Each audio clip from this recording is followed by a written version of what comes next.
So welcome. Welcome to the final session of the ISTF 2026 to the, well, as you see, I'm Jean-Marc Pifto. I'm the president of the Foundation Swiss Youth in Science. This is a foundation which has the objective to stimulate young people who are interested in science and technology and to encourage them to conduct research, to conduct independent research.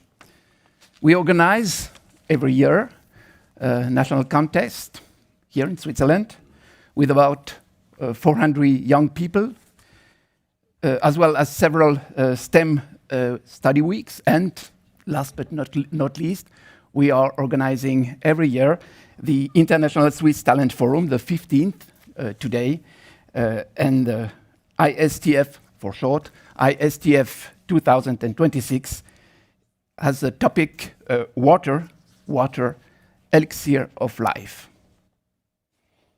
Why this topic?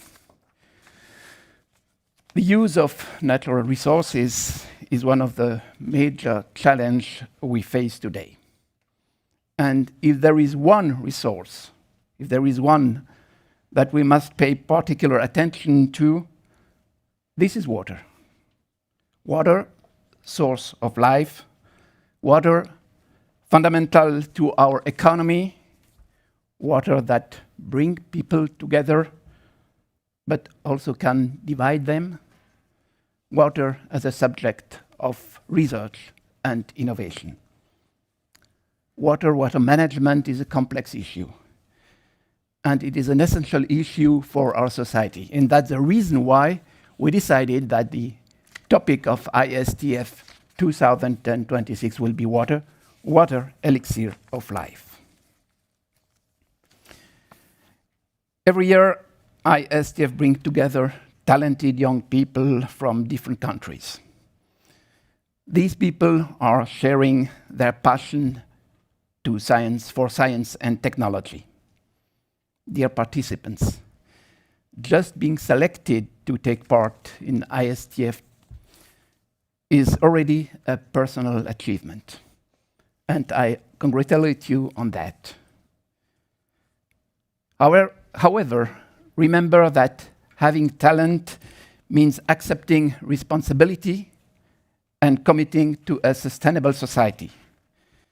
And over the past 3 days, you have demonstrated that you possess the qualities necessary to do so. I congratulate you on your commitment during these very intensive days, and I encourage you to continue on this path first during your studies and after, of course, during your professional life. But I also invite you to reflect on what your participation in ISTF 2026 has brought you personally.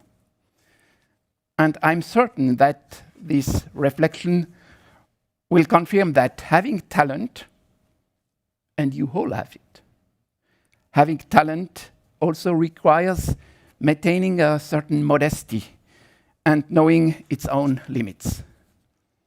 Alone, one cannot contribute significantly to finding solutions to major challenges. You surely have felt the importance of combining different perspectives coming from different persons. And it's not just a question of how many persons, but it's also a question of the disciplinary knowledge that this person can bring. An interdisciplinary approach is necessary when we address key challenges with societal impact, and water management is a good example for such a key challenge. But diversity of perspective is not limited to interdisciplinarity. It's also a question of cultural diversity. And I'm convinced that the experience you have had this week have shown how enriching it is to collaborate with people from different countries, with people from different cultures. And if ISTF 2026 has helped to strengthen your cultural competencies and your ability to contribute actively in an interdisciplinary project, then one of the main objectives of ISTF has been reached. Because ultimately, the raison d'être of ISTF is to provide a space for young talents to build bridges. Bridges between theory and practice, bridges between different disciplines, bridges between different cultures. I'm looking forward to listening to the presentation of the teams, but I don't need to wait on this presentation to congratulate you already. The experience you have had over the last 3 days have been very intense, and what you have achieved is remarkable. Before concluding and moving on to the presentation, I would like to thank those who made ISTF 2026 possible. First and foremost, our donors. Our donors enable us to organize this event every year. And I would like to thank in particular Roche, Accentus, the Swiss Federal Institute of Intellectual Property, SERI, the State Secretary for Education, Research and Innovation, Syngenta, and the ETH board. Without their very generous support, none of this would have been possible. I would also like to thank the organizing committee, and there is a lot of people involved in this organizing committee. And in particular, I would like to thank Mario Diener and his team. I would also want to express my gratitude to our Fachrat and to our international partners, some of whom are represented here today. But finally, I would like to thank you, all of you, dear guests, for your presence, but above all, for your interest in the ISTF. And once again, thank you all for being here today.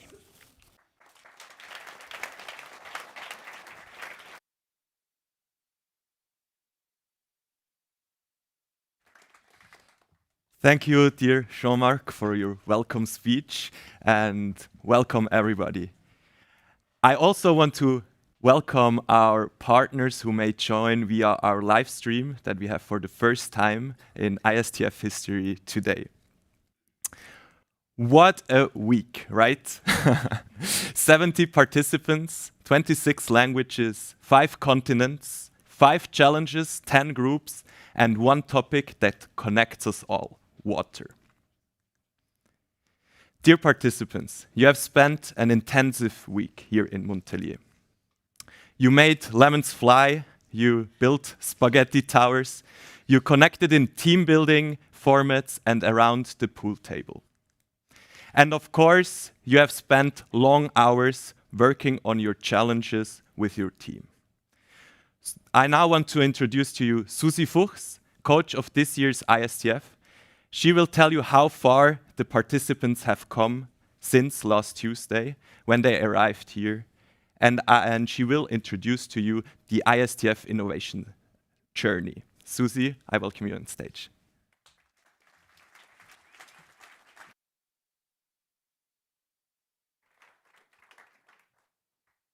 Good morning to all of you. Yes, I have the honor to introduce to you that don't know the process yet, the process of the ISTF. We like to see it as a journey up a mountain, hiking and climbing, and of course accompanied by lots of people helping and supporting the coaches and a lot of staff. We started in base camp, and that's where we were connecting. We were getting to know each other, and the groups defined a little bit already of how they wanted to work together. Then in cycle 1, it was all about briefing and analysis. It was about framing the problem asking the challenger all the questions. I guess you had a lot of questions to answer, and coming up with a problem statement. Cycle 2 is about ideation and creation. There was lots of brainstorming. There was methods to think outside the box. There was probably prototyping. I think we will also see some of it today. And then the task was to focus on one solution that should be presented to the audience this morning. Cycle 3 was about making that idea, that solution concrete. It was about deciding on how to present the idea to you this morning, and it was about preparing the presentation. There was also masterclasses called Rock the Stage, and also, of course, stage rehearsals. Now we're at the final event, and we will soon be able to enjoy all the output of that process. But beyond this, you see the balloon there. There will be time to reflect. There was already this morning a little bit. And there will be more time to reflect, because our hope is, of course, that there will be learnings beyond this forum. There will be learnings about the topic, maybe, but also about collaboration and hopefully lots of memories. I will now hand over to Mary from Communications. She will tell us something about the social media challenge. Thank you so much, Susie.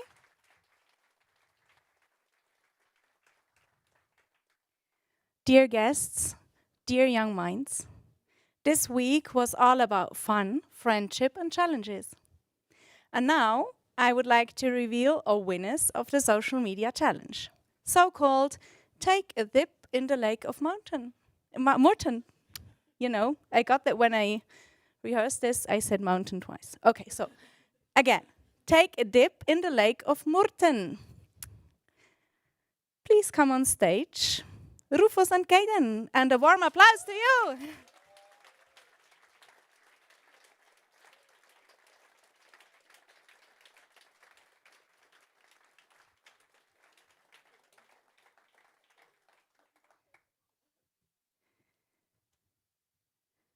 How was it? Cold. How cold? Too cold. Sarah gets you your gifts because winner, chicken dinner. Yeah, I think that's worth a second applause, right?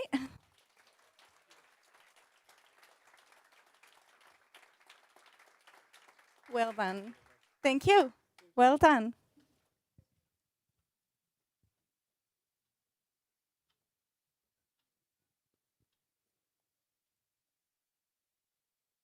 Dear all, come, dive in with me. I am very happy to present to you the best of movie, shaped by you all and produced by our dearest Mark.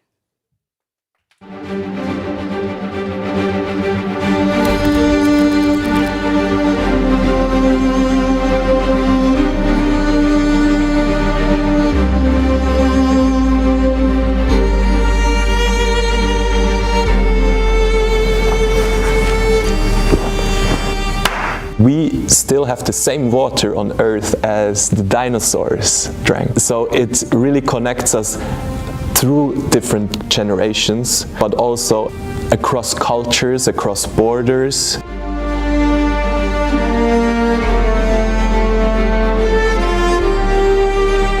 Hi, my name is Mario Diener. I'm the program leader of this year's ISTF.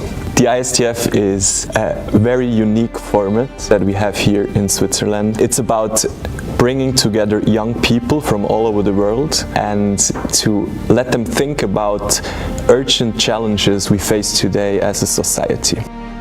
Our participants come from 5 continents. I calculated that they speak at least 26 different languages. Half of them come from Switzerland and half of them from abroad.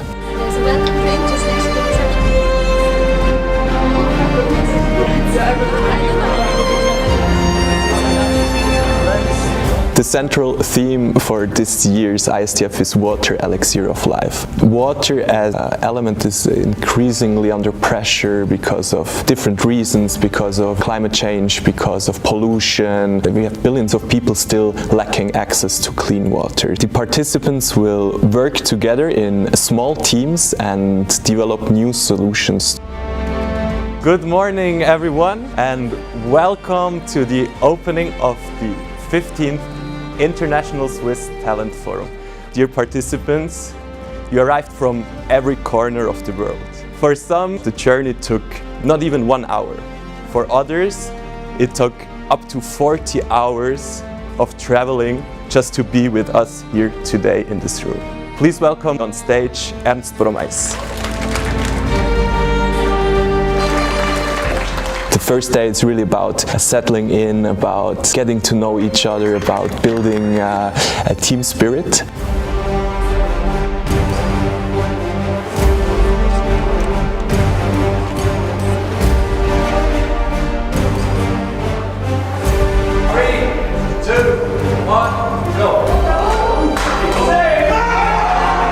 And then the challengers will join us and they will bring in a challenge that the participants are required to solve throughout the week. My name is Dr. Jess MacArthur. I'm currently at EWAG in the Sondeck department, which is a research center in Dubendorf. We focus on sanitation, water, and solid waste for development. So the challenge I'm posing is trying to bridge research and practice. So we often find that great ideas are stuck in labs and don't get to the people who need them. And so we're trying to find solutions to bridge these two. So I'm Thiago. I work for Roche as a Sustainable Operations Enabler. I look after globally our water programs. So the challenge that we brought to the forum was how we increase access to water and sanitation to healthcare facilities. My name is Michelle Lai. I work at Swiss Re, a reinsurance company, as a senior NatCat specialist. So my role and expertise is in natural catastrophe modeling. So my challenge this week is to explore how citizen data can improve flood resilience in our societies. My name is Christian Moser. I work at IPI as a patent expert. My challenge is to prove that intellectual property is not boring legal stuff associated with unfairness, but rather interesting and a useful tool to make the world a better place. My name is Eric Schnetzler. I've been working for the Geneva Water Hub for almost 3 years now on the intersection of water and peace. So our challenge is really all about elevating water for peace in the international arena. So it's all about reimagining how we can use water more as a catalyst for peace rather than a source of conflict in the international policy sphere.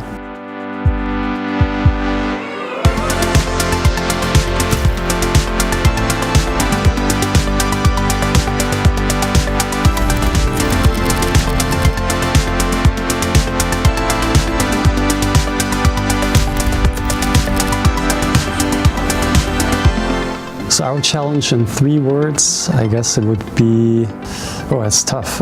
Bridging research practice. Safe water, clean water, and reliable water for everyone. Water, peace, and policy. Flood resilience technology. Harness IP to improve the water situation on a global scale. 9.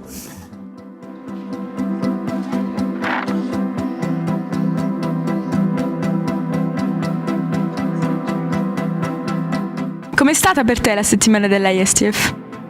La ISTF definitivamente me ha retado a pensar diferente. Nimejifunza mengi na kukutana na watu mbalimbali duniani. Világszerte rengeteg barátot szereztem, és nagyon örülök annak, hogy itt lehetek. Den här veckan har varit något helt annorlunda. C'est une semaine inspirante et fun et c'est un super espace de collaboration. मेरा हफ्ता ज्ञान वितरक था.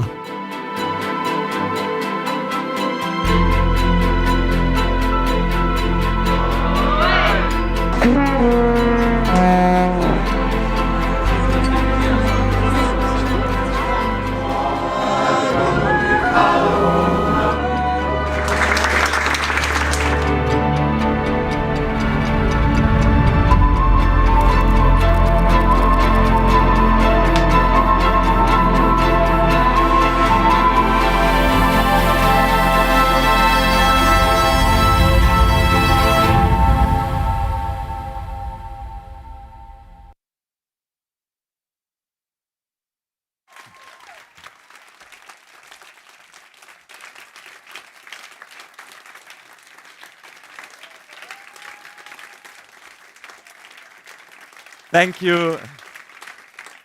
Thank you, Mark Geras, again for this wonderful movie that captured really the spirit of the ISTF. Thank you. It was amazing to watch. Now, as you have seen, the moment has finally arrived. The teams are eager to take to the stage what they have created over the past week. I will now quickly explain how the presentation mode will work. So pay a little focus now. Afterwards, you can enjoy the presentations. There are 5 challenges and 10 teams. 2 teams worked on the same challenge, but they may have come up with very different solutions.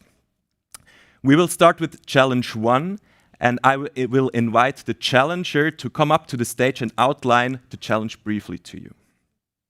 Then team A will give their presentation. Once they have finished, I kindly ask the challenger and the whole team to come up to the stage during the applause.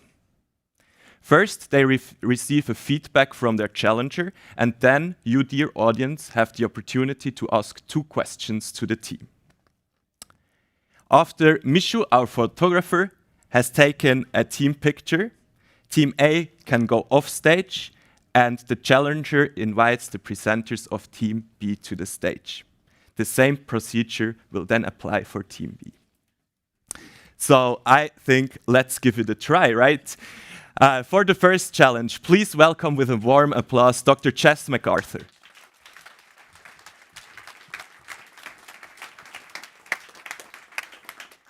Good morning. So this is a challenge of missed opportunities, where good ideas don't become sustainable solutions. It's a challenge of wasted resources as 2.1 billion people still lack access to safe water. Now, globally, efforts to bridge these gaps have been working across the world, but we don't seem to be getting it right.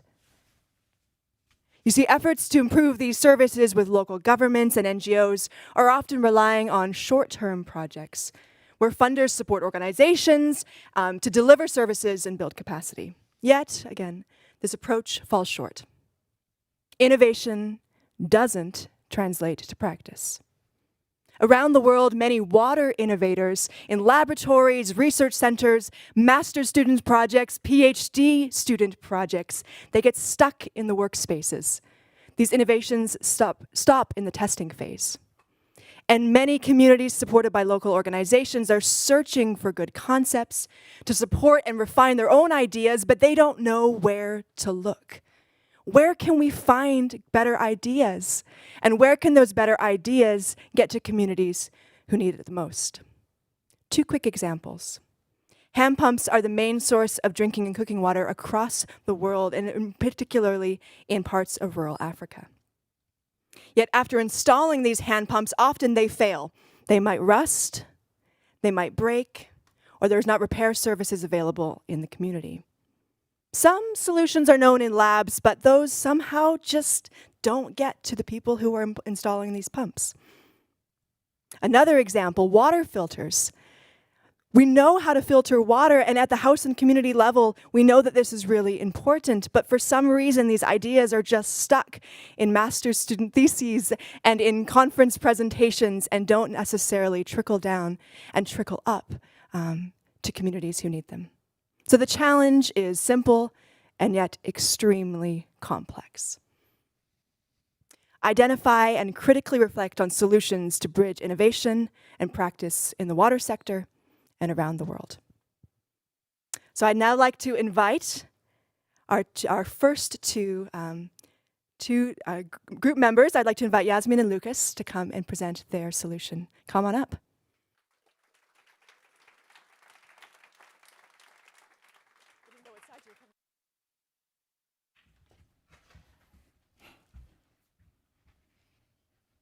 All right, let me ask you a question. Please stand up if you have safe access to clean water. All right, it seems like it's clear everyone in this room has access to safe and clean water. This is good, but sadly, stay standing. This is not the case across the globe. Now, If your age ends in an even number, please stand up. Even number, stand up. Odd number, sit down. Age. All right. This is how the room would look like if I were to ask my previous question in Uganda. This might be a bit surprising because in 2023, there were 50, you may sit down now, thank you. In 2023, there were 50,000 hand pumps within Uganda. However, imagine this. You're one of these villagers. You take your bucket, you go to your local hand pump, and you crank it, but nothing comes out. And after investigating, you realize that the pipes rusted because the material that was used did not suit the acidity level of your water. Sadly, this is relevant for 16,500 pumps in Uganda. These pumps do not work. However, we at LabBridge believe that with the means, the technology, and the funds of today, we can easily solve this issue. But in order to better understand this claim, we must first understand why do all of these water projects currently fail? Well, there is an extensive top-down approach being used, meaning there are great solutions being built in the laboratories, and they work really great in theory and under lab conditions. But then they get implemented on a wide scale, and it's too late to realize that there are some problems, and because there was no prototyping phase, the non-working hand pumps stay there. They might break because of the acidity level of the water, which is leading to corrosion and rapid rupture of the hand pumps, as well as the non-inclusion of the entire community throughout the process, so they do not feel included and are not accepting of the hand pumps. Now, this comes to our solution. What is LabBridge? LabBridge is, in essence, a blueprint. We would see to it that this blueprint gets utilized in NGOs that are relevant within this industry. What does this blueprint do? In essence, the main idea is the creation of a new department whose sole task it is to facilitate communication between the local communities and the research centers. LabBridge's blueprint ensures that the process can start by the communities reaching out to us so that we can make an adapted research proposal to our laboratories, which can then make a first prototype, which will be implemented by our local workers in the community, and the feedback will get back to the laboratory so that the prototypes can be improved, and this process will repeat multiple times before the NGO will implement the final version and on a large scale. This way, it will already have proven in context. Now, what makes LabBridge special? For one, currently, within the hand pump industry, the concept of prototyping doesn't exist or exists only in a very limited scale. Second of all, LabBridge would use a bottom-up approach. We would see to it that we would reach out to communities via local government officials or local health services and invite them to apply to us of their own initiative via WhatsApp, due to the high prevalence of WhatsApp in areas such as these, making the entire process easier. And once that is done, LabBridge would designate a local contact point, a person whose sole responsibility it is to communicate to LabBridge the needs and the opinions of the local communities. One of the main challenges of the NGOs currently working on this type of project is finding the correct research lab to collab with. This is why LabBridge relies on few but strong connections to certain laboratories and universities, such as ETH and EPFL. We could then send them the research proposal based on the needs, and they can make a first prototype. This prototype is implemented by the local worker from LabBridge, and the feedback will get back to the laboratories quick, so that this process can go on for 2 and 3 years and to go through up to 3 or more iterations, so that in the end we can ensure that before we do the final implementation, it has already been tested in the local conditions with the water quality and the community. This will also lead to a bigger acceptance of the water pumps through the inclusion. Exactly. Now, this is all well and good. However, ultimately, this is all just hot air unless the financial situation works out. So let's run the numbers. In order to, best case scenario, test and finalize one hand pump design, we estimate it'll cost $65,000. Worst case scenario, $105,000. This is a lot, we admit that. However, let's compare this number to the total cost it would require to fix all of the non-functional hand pumps in Uganda right now. As you can see, the numbers aren't even in the same order of magnitude. This is why we believe that it's imperative for any NGO within this sphere to apply the LabRich model right now. We believe with the means, the technology, and the funds of today, we can solve this problem. Let's LabRich reality and research together.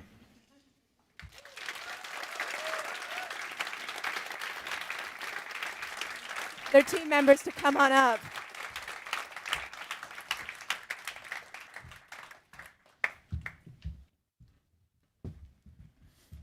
Now I'm supposed to ask really tough technical questions, right? No, I'm just kidding. Congratulations, team. It's fantastic, fantastic work. I think we should give them another quick round of applause.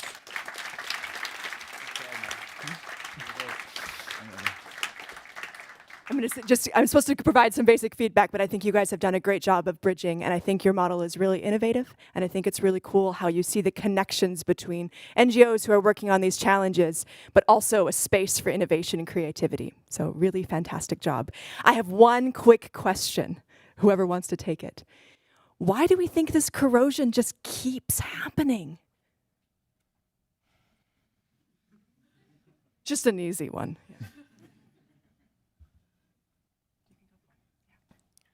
Well, we also talked to you about it. And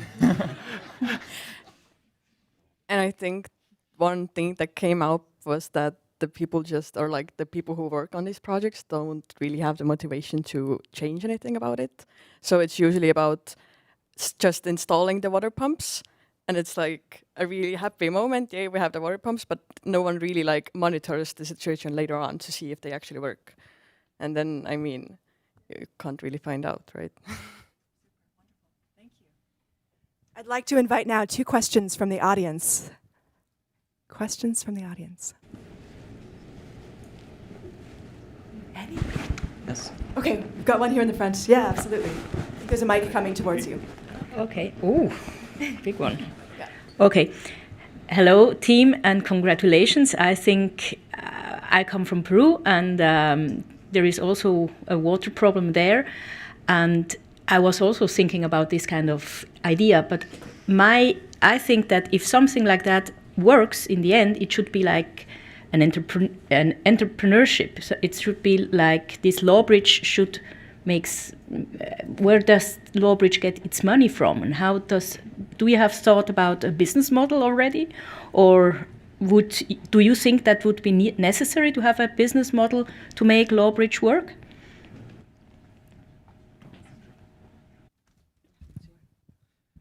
Yeah, so we were thinking about several models, how we could implement LawBridge in practice. We were also thinking about the entrepreneurial stuff and also the NGO, like a separate NGO. But I think it's also a problem that there are a lot of players and a lot of stakeholders working on those projects right now. So it would make it a bit more difficult if there's another one, and it can really be greatly integrated into these existing NGOs because they already have a lot of resources and needs, which is important for this kind of project or department. Like a service center for these NGOs. Exactly. So what we did here is a framework or a blueprint how those NGOs could implement it easily into their existing process. And use it however they want to or it's useful. Thank you. One more question. There's another hand here. That's right.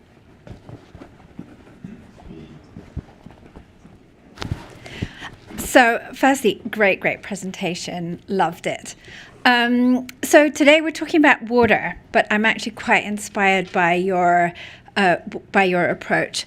Would one of you like to say where you see this project in 5-10 years' time beyond water?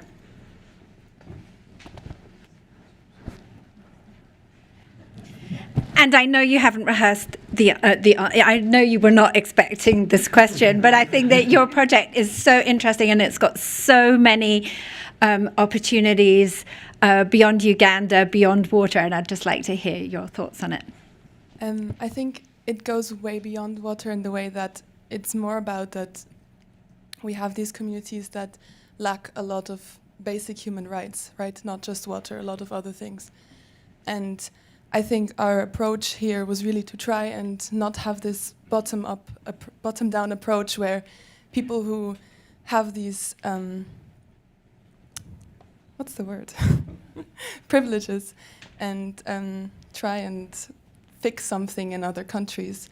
But it's more about getting these countries who have these needs to speak up. And I think this can be applied to things way beyond water. I think that is where maybe I see this in the future.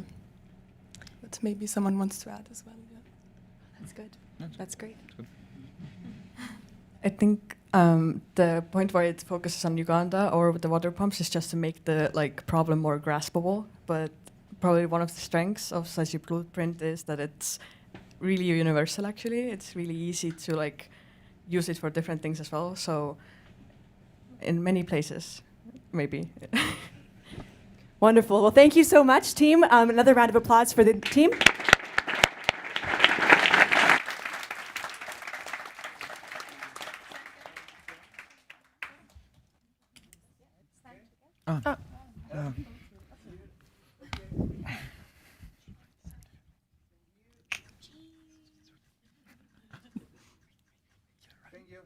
Thank you.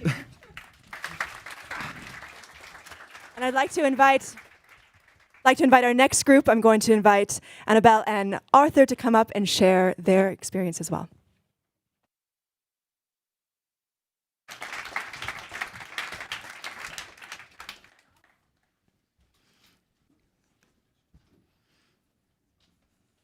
If you give a man a fish, he eats for a day. If you teach a man to fish, he eats for a lifetime. But what happens when his fishing rod breaks? What do you do then? Good morning, everyone. My name is Annabelle from Water Connect, and we have the solution. For the past 70 years, NGOs have been working on solving international water challenges. Yet today, 3.4 billion people still lack access to clean, reliable water.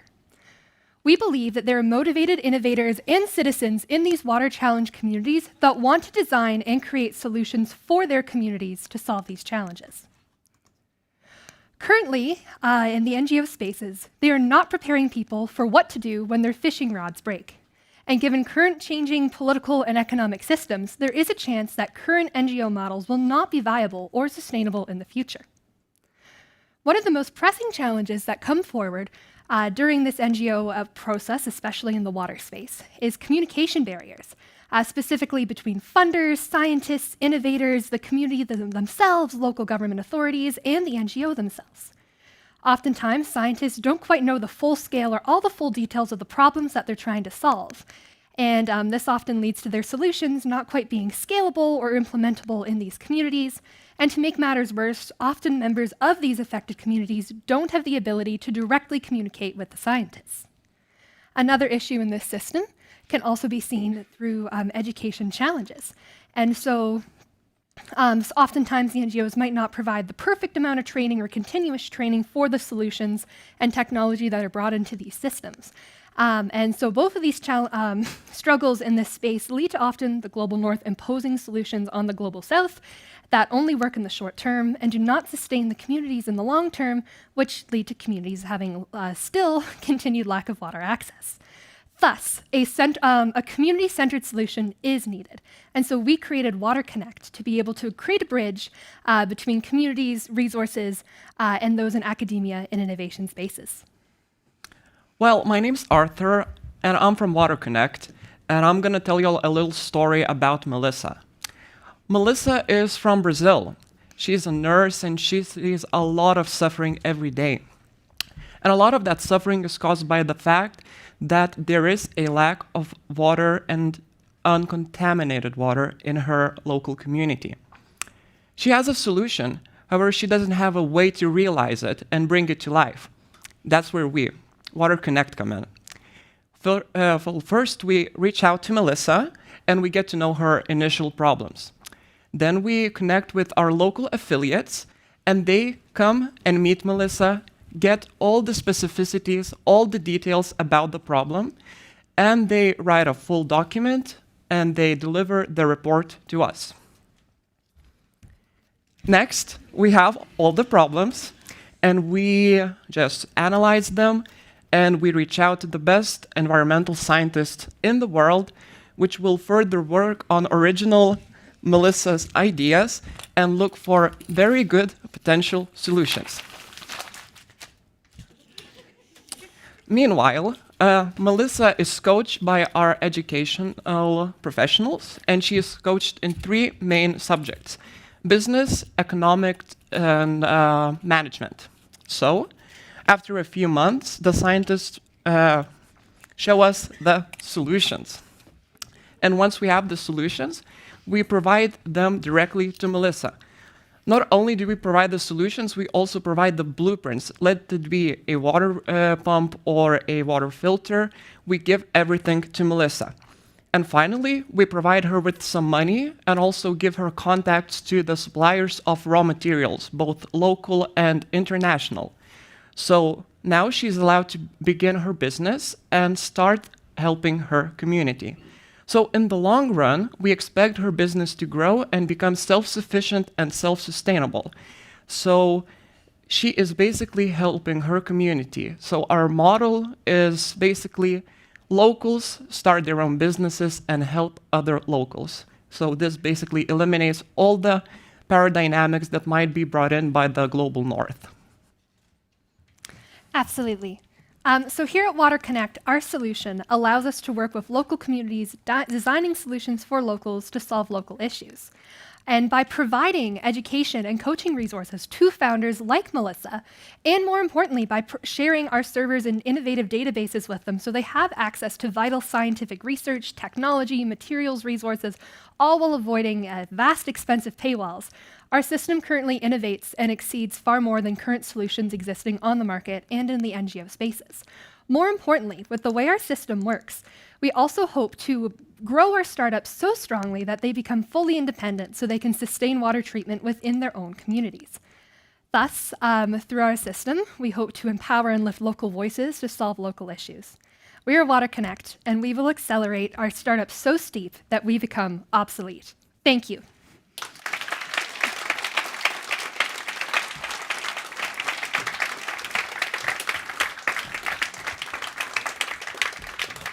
Great job, team. Really, really fantastic to see where we landed. It's wonderful. And I hope you see the similarities, but yet strong differences between the 2 different creative ideas that have come out. Quick feedback and maybe one question. I mean, it's just fantastic. So one more quick round. Yeah, really, really great. My one question for you is this. Does Melissa have any chance to talk to our illustrious researcher here? Well, I would say that the key component of our system is that Melissa has a direct access to the scientist. When we make initial contact with Melissa, we get her contact and she is free to reach out to us anytime she wants. If maybe there are new problems, maybe she notices a new problem and she needs maybe new water filters, maybe the original water filters that were created by the scientist need some adjustments in a few years. So she has always the ability to connect back to the scientists again, and that basically really allows the process to be more dynamic over time. Thank you. Fantastic. I'll just give this to you for now, but you don't have to answer the next question. We would like to take 2 questions from the audience. Yeah. We have one in the front row. Great presentation. I like the role play and also the self-carrying system. My question is, who is paying the scientist?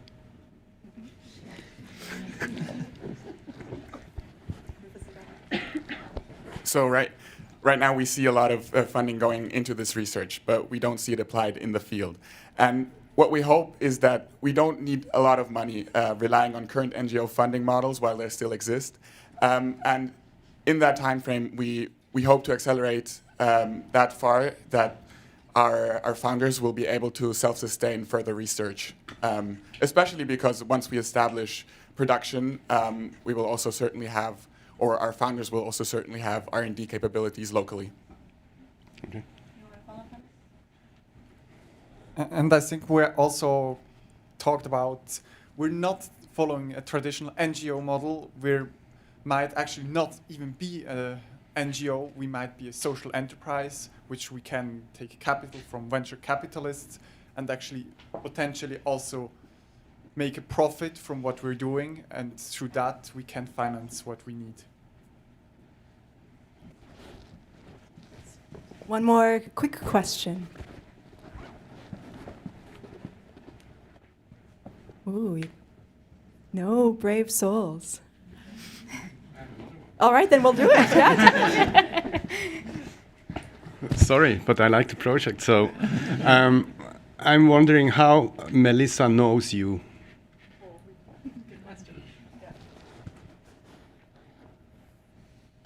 So of course, we will have to start out somewhere. We will start out small, have one founder, and we hope to create success stories very fast, which will allow us to use those success stories to make advertisement on social media and the internet. It is astounding that you can still reach communities like that digitally, and we hope our marketing to be mostly digital. And we will also, of course, have web interfaces so that the people can reach us with a very low cost of reaching us by simply clicking one button, essentially, which then allows us to know where they are and make an effort to get to know them. And another key fact is also we're invested in education, so people will be educated through us and also through other ways, so they can hear about us, so they can come in contact with us. We're at time, so I'm going to invite you to clap one more time and we'll take a group photo.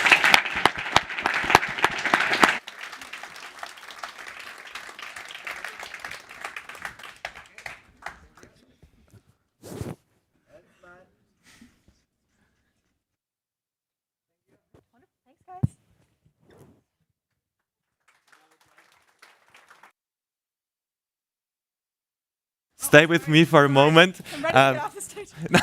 I would like to take this moment to give you a small gift from our team for your contribution throughout this week as a challenger. It's a water saving attachment. It's some tea and a cup, so you can use all together. Wonderful. Thank you so much.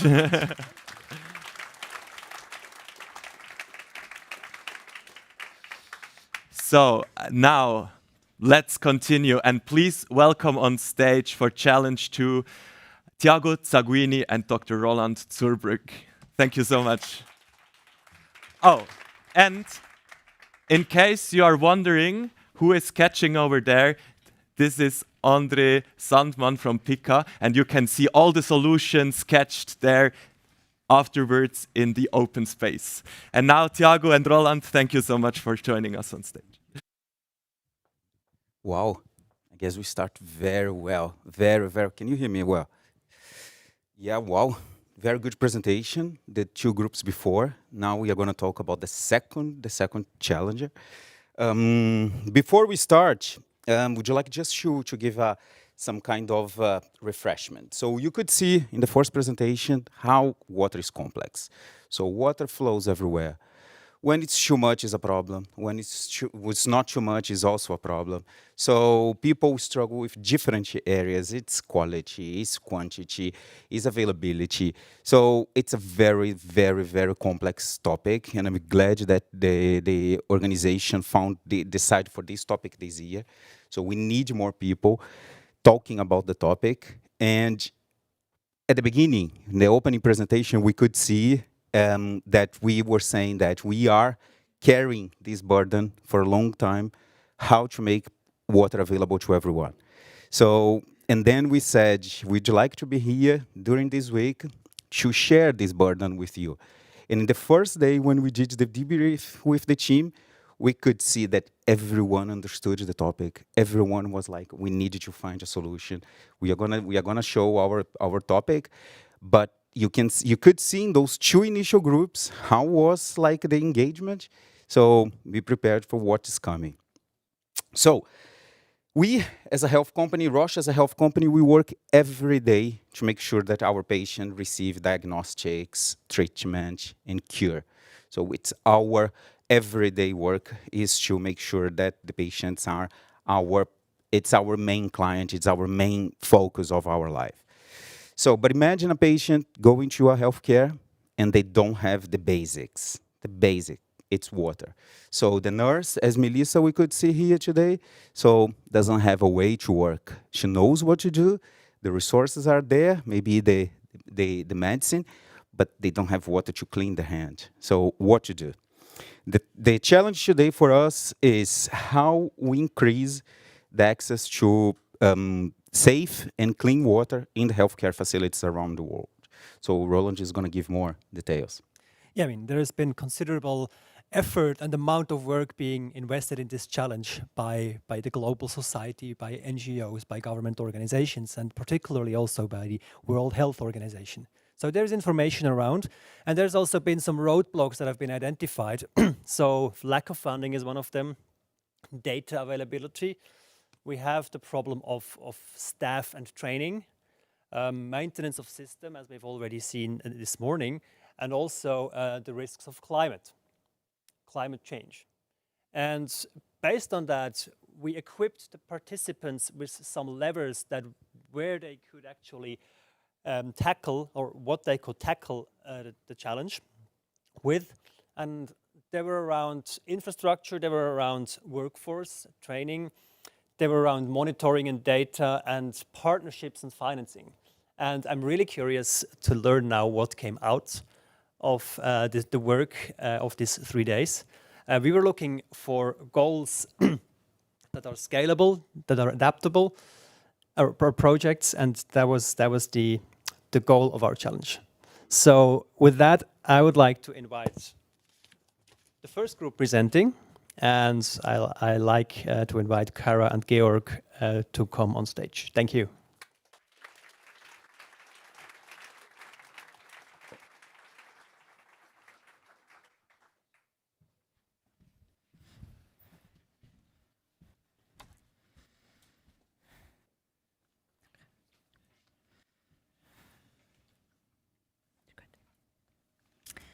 Picture this. Tendai is a young man living in a rural area in Zimbabwe. He is sick and he seeks help at a local healthcare facility. 1 year ago, this healthcare facility has upgraded to a new filtration system, and this new filtration system made the tap water drinkable. While first Tendai's systems are getting better, his condition suddenly worsens. The diagnosis? Illness due to contaminated drinking water. But how could this happen if the hospital has just installed a new filtration system? Well, it turns out that Tendai's case is not an abnormality. In 2025, 1.4 million people around the world lived in zones contaminated by heavy metals, such as arsenic and lead. And this also contaminated the drinking water, not only the soil. And this water that is meant to heal people is actually making people sicker. Especially vulnerable are people that are depending on dialysis, or pregnant people and their unborn child. Symptoms include tremors, headaches, vomiting, diarrhea, and post-surgical complications. And this is not only the case for short-term consequences, but you also have long-term consequences. These include damaged nervous systems. And this is where our project comes in. we're targeting hospitals that already have basic water systems, but the condition of the water that they're using is either unknown or suspected to be contaminated by heavy metals. As you can see on the slide, this applies to many countries all around the world, in Europe, in sub-Saharan Africa, in Southeast Asia, and so on. While more and more healthcare facilities are investing in new filtration systems, they often break due to poor maintenance. For example, people don't realize that their filtration system needs to be renewed or reflushed, and it's no longer working. And they only realize this too late when the people are already getting sick. This is where our product comes in. We propose bioindicators in healthcare facilities. With those, one can easily test the water quality right on site. If it's approaching an undesired level, one clearly knows it's time to maintain the filtration system. Here's how it works. Water enters through the pipes and goes through the filtration system. This is very common in many parts of the world where the water quality is not very known. The majority of the water goes into a clean water tank. It's normally placed on the roof and exposed to solar rays, as those reduce the growth of microbia. Even after filtration and solar exposition, heavy metals still can be in the water. To detect these contaminations, a small fraction is diverted into a secondary tank. This is our proposal. This contains around a dozen clams. Clams are abundant almost all around the world and extremely sensitive to water quality. During exposure to heavy metals, they close their shells. This immediate response provides a simple and scalable method for monitoring water safety. It's very important that the clams stay alive.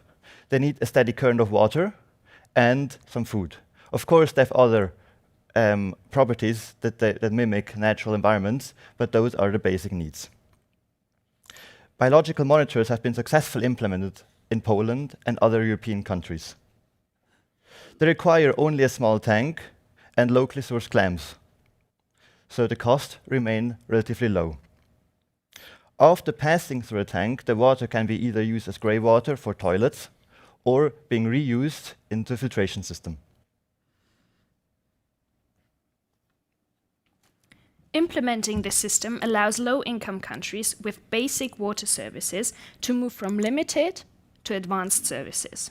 This brings them and us as a global community closer to achieving the Sustainable Development Goals by 2030. In today's market, we tend to opt for options that offer install and forget solutions, and they often fail because they're not correctly maintained. With our solution, this can be partially prevented. If a hospital has already invested a lot of money into a comprehensive filtration system, they can also invest a little more extra money into extending the lifetime of their equipment and to saving patients like Tendai. Help us ensure that water is always a source of life and never an invisible threat. Thank you so much. Thank you.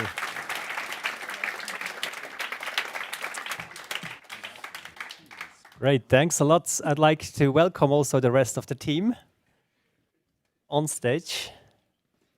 Well done. Congratulations. Very well done.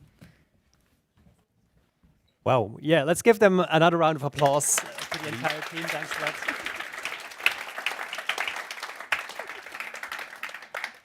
Very well done. Congratulations. Very clever idea.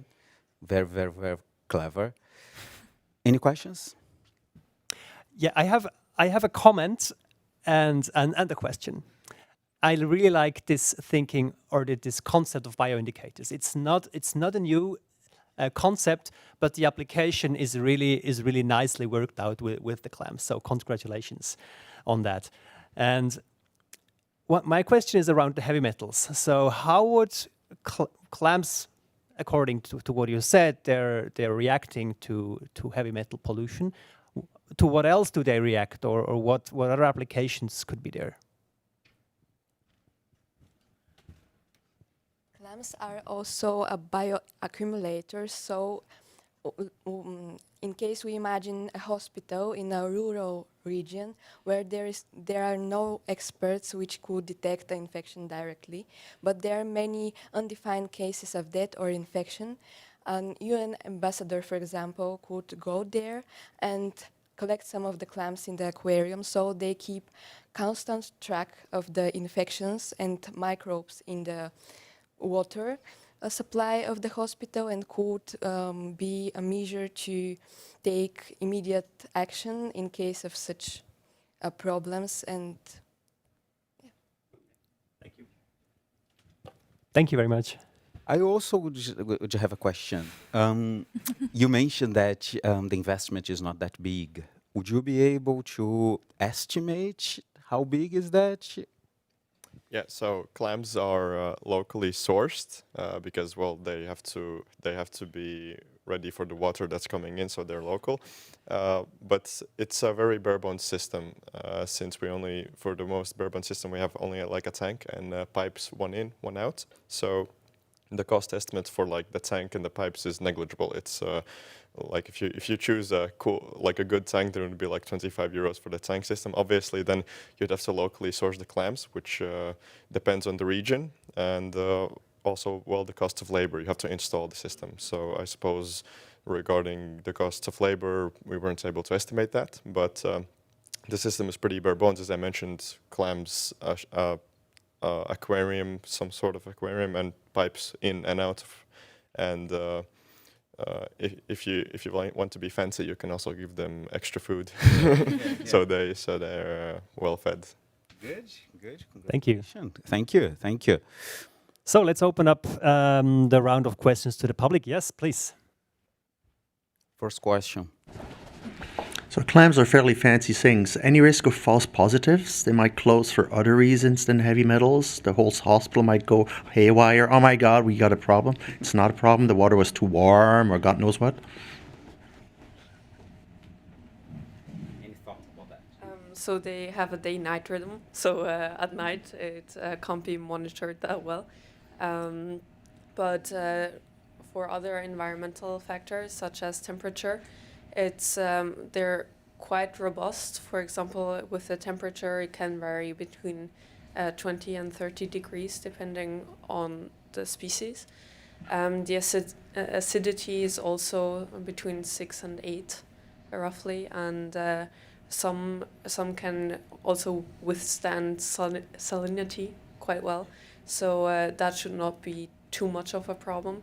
The important thing is the current, so that you mimic the lake conditions or the river condition. For example, in lakes, at the bottom or at the shore of the lake, it's around 5 centimeters per second. So that's very feasible with a small tube, like roughly 1 centimeter diameter. You can have the whole tank exchange in less than 12 hours, which is important because then they get the food that is washed to them. And also regarding the false positives, as Georg mentioned, we use a multitude of clams, let's say 10 clams or something. And what they did in Poland to counter this issue was, well, they had multiple clams, yes, and there are some times when the clams suddenly shut off because, well, they're also living animals, they want to sleep and rest and stuff. But the way they checked it is they checked if if they closed spontaneously and percentage-wise, like 70% of them spontaneously close, and then the other rest close within a certain time range, then you can estimate that something is wrong and something is triggering their biological senses. So I suppose this would be a great warning system for. It wouldn't really tell us exactly which metal or how acidic is the water, but it would tell us that it needs to be investigated because something changed rapidly. So, yeah. Thank you. Thank you. We have time for a second question. Yes? So you mentioned that you would use the clams for detection of heavy metals, right? And that for microbial, the microbial part of it, you would use either the clam that has absorbed the microbes with analytical methods, and this solar UV kind of sterilization process, how do I have to imagine that you tackle the microbial part of it? Because when you use the clams, they of course start to digest it as food, and the tank, how do I have to imagine this tank for the microbial stuff? Maybe I can say that this has not been the focus of our project, but I kindly invite you to listen very carefully to the next presentation because they've more focused on that area. Great, thank you so much. That's great. Let's get a round of applause. Very good.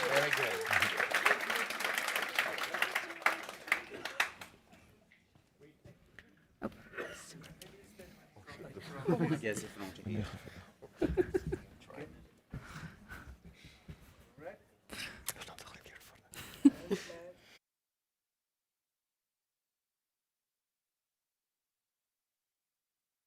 Applause for them. All right, thanks a lot. And with that, we are really curious on the work of our second team. And I kindly ask Anna and Francis to come on stage and give them a warm applause, please.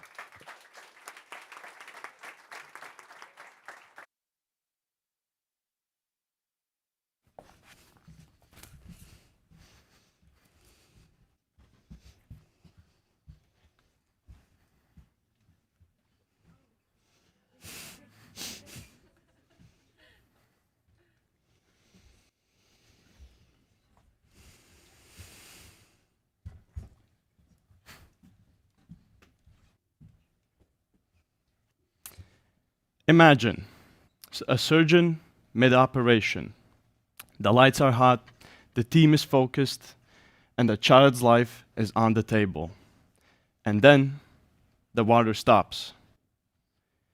No sterile instruments, no hand washing, no sanitation. In that moment, the most basic element of life becomes the reason it could be lost. This isn't dramatic storytelling. In sub-Saharan Africa, it's a daily risk. Because in hospitals, water isn't a convenience. It is oxygen for the system. According to the World Health Organization, 1 in 5 healthcare facilities globally lack basic water services.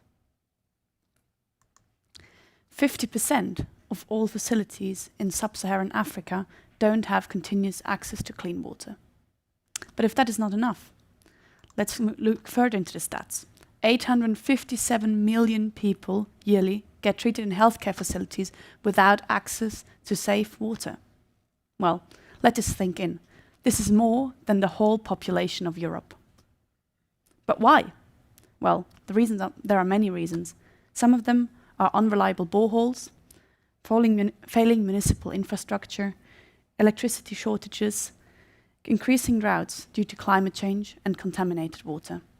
So, when water stops flowing, surgeries have to be postponed, hygiene standards collapse, infections increase, and preventable diseases spread.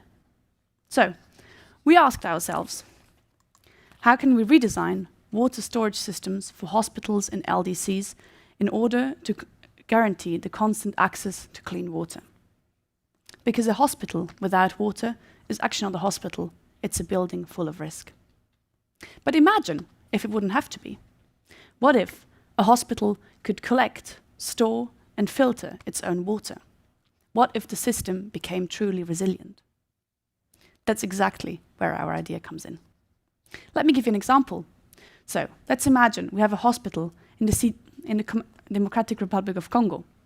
This is an area where boreholes often have only very low yield, but it's a very humid area. We have regular rainfalls. So, here we come with our idea. We place a rain collecting system together with solar panels on the hospital and upgrade it. Key to our innovative idea is modularity, because different locations have different predispositions and different necessities. So, to make the most of the natural characteristics and maximize resilience, modularity is absolutely key. Our idea is simple, but powerful. We install circular ecosystem operations that ensure constant water access to healthcare facilities. Felix will show you now. It works as an ecosystem consisting of 2 circuits. It has 2 sources of water, the borehole and the rainfall collection. The water is filtered and sent into the primary circuit, which provides clean water for surgical and medical uses. The wastewater is sterilized with UV filters and reused in the same cycle as long as its quality is sufficient. Otherwise, it is sent into the secondary circuit, which provides water for sanitation, routine, and hygiene functions, which is also filtered and reused.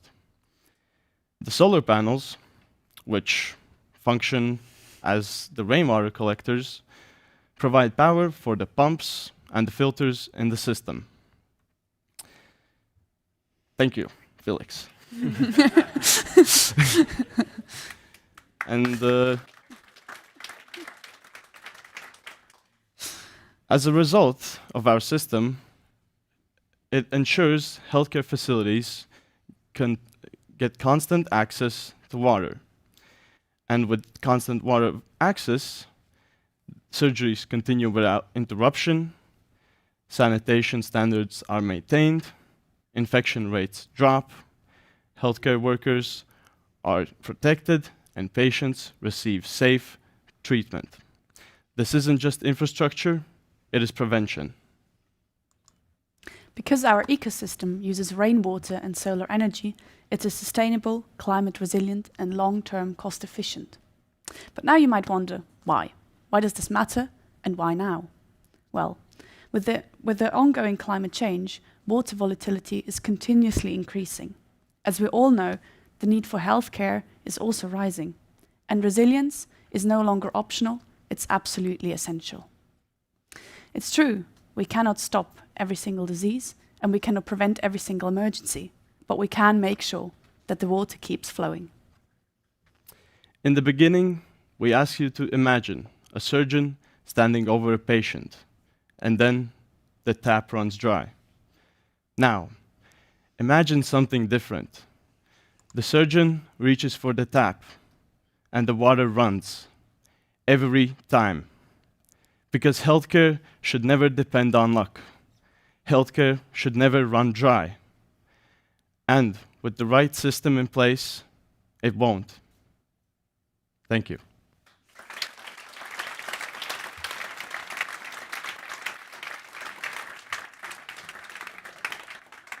Great presentation. Thanks a lot. Very well done. The rest of the team, please come on stage.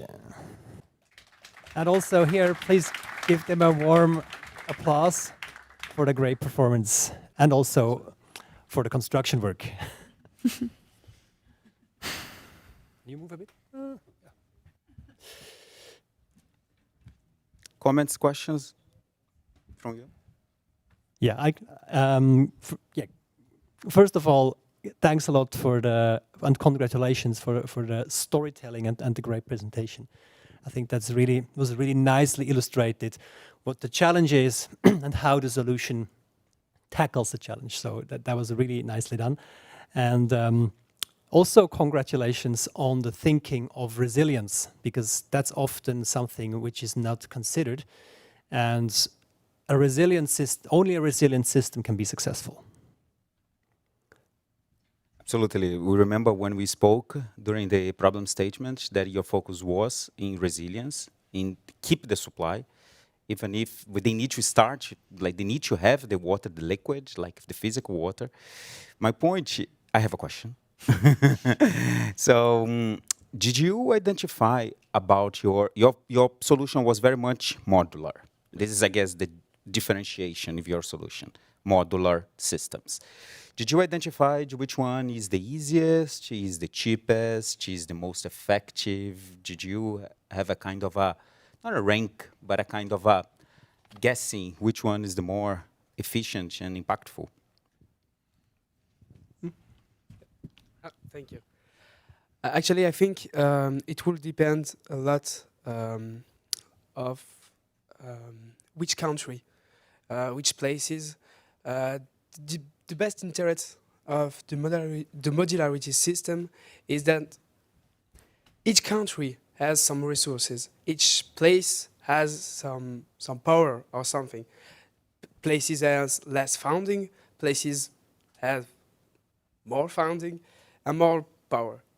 So basically, for example, we have the water pump system, but in some places the rain is more important. So we can improve the sport and make it more efficient and more accessible. We can also improve the materials and the system, remove electronical system when the maintenance is a problem. So depends on the region. It depends, on yeah, of course. The problem, absolutely. Yeah. That's why, guys, it's good to have a solution that's modular. So yeah. Congratulations for that. Do you have questions from the audience? Comments, curiosities? Yes, we have one at the end. Please. First of all, congratulations on your work. As far as I understood, you focus on collecting and then filtering rainwater. So this means that you cannot implement such a system in an area where rainfall is very rare. For example, if there's no rainwater, what can you do? So your system, as I've understood, focuses only on places with a minimum frequency of rainfall per year. Isn't that true? Yeah, so as it's a modular system, and the rainfall is one of the modules, the rainfall collection, which is also connected with the same solar panels. It's 2-in-1. And maybe if the region doesn't have that much rain, they can still get the solar panels to provide power for the pumps to get water from the borehole or from the municipal systems. And in the cases that there are the dry seasons, that is for which we make the storage and the circulation as effective as possible to retain as much possible water in the system for the longest time. I think also our like one of our main points, we showed it on the PowerPoint as well, was that it's the strengthening of the resilience. Actually, it's in most places of the world there is gonna be eventually rainfall. The thing is, it's often heavy, short term, and not sufficient enough. Our system should, in theory, or probably, it depends on how confident you are, but it should buffer those like irregular rainfalls. That's just like what we imagine with our system. Yeah. And I think if I can add something to this, we focused on the rainwater now because this is like a really innovative part of it. But I think what really was at the core of the idea is there's no one-size-fits-all solution, depending on where you move in different places in the world, right? So this is why this modularity is so important. We can adjust, we can use what we find in that place. And our idea really is to gap these water holes and to provide continuous access. So if you have regular rainfall, you might need a small tank might be fine. Or in another region which is very dry, you might need a bigger tank. So we always have to adjust these different elements to the speciality of the place where you want to implement. Great, thank you. Good. So we don't have, I guess, time for another question, but you can ask offline the team because we are 2 minutes over. So I guess we need to move, right? Group picture, yeah. So a round of applause for them. Yeah, but like we bring the table. I would like to bring the table a bit in front, but we must bring it in front because of the light. Very much in front, and then you can circle around, and Misha will say if it's good or not good. Is it good? You want behind? Yeah, come here. Just go ahead.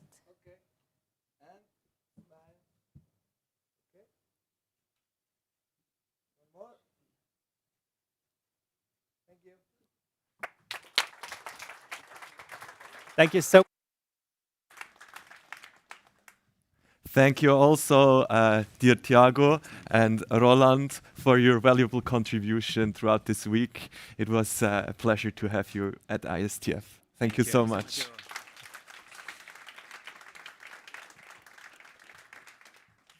So now we have one challenge left before the coffee break. We will have a coffee break upstairs in the open space. You are also invited to have a first look at the sketches from André, who is trying to summarize the solutions as visualizations. But now, for challenge 3, before the coffee break, please welcome with a warm applause Linnea Cahill and Michelle Lay on stage. Thank you so much.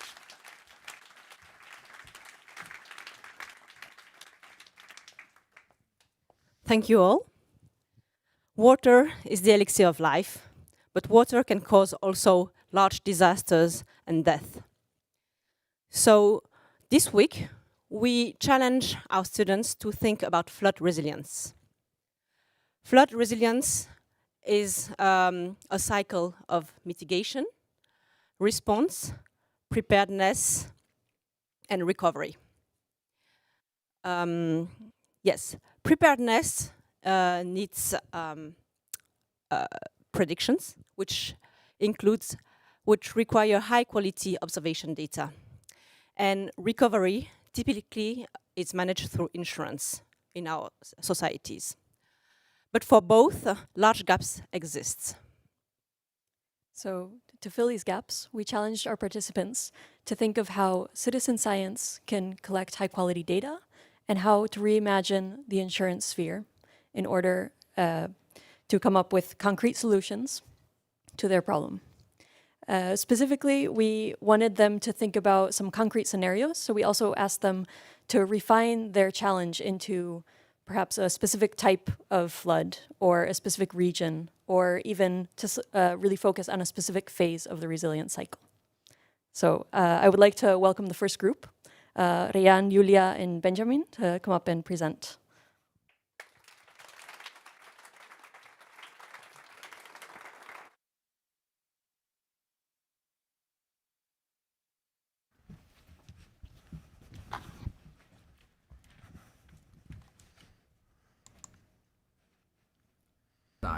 They are highly susceptible to landslides like this one.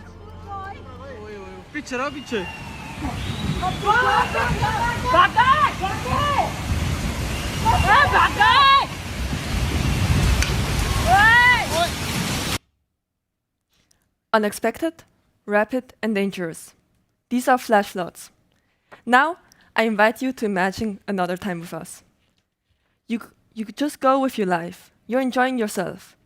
And suddenly, you see a huge water mass approaching yourself, destroying everything. You don't know what to do. Where do you go? This is why we created Flood Shield. Here, we aim to strengthen the resilience of buildings, of people, of infrastructure, of everything. We chose low to middle income countries with no to little government support and also with no flood insurance. Our product is a help center. This is based on volunteer work and is financed by various stakeholders. For example, NGOs, government support, etc. Our concept is based on 4 pillars, as you saw here. And these pillars are actually quite a cool way to think about it because you can adapt it on the geographical and social conditions. So what is the most effective and sustainable way to prepare a community against flash floods? Of course, education. So we offer adaptive methods for each age group each age group with 3 different foci: sensibilization, trust in science, and emergency reactiveness. So, as a responsible and aware community is the foundation for everything, we target early ages in elementary schools. While children will learn about flash floods as a mandatory curriculum of their education, teachers will complete their crash courses in help centers. So, but the theory is not enough, right? Let's put it into practice. Help centers will coordinate emergency drills and also regular information events for adults to shape a society of first responders. And what about the future? So, citizen science holds a promising approach for resilience. School field trips will provide not only maintenance of upstream sensors, but also will contribute to the data collection.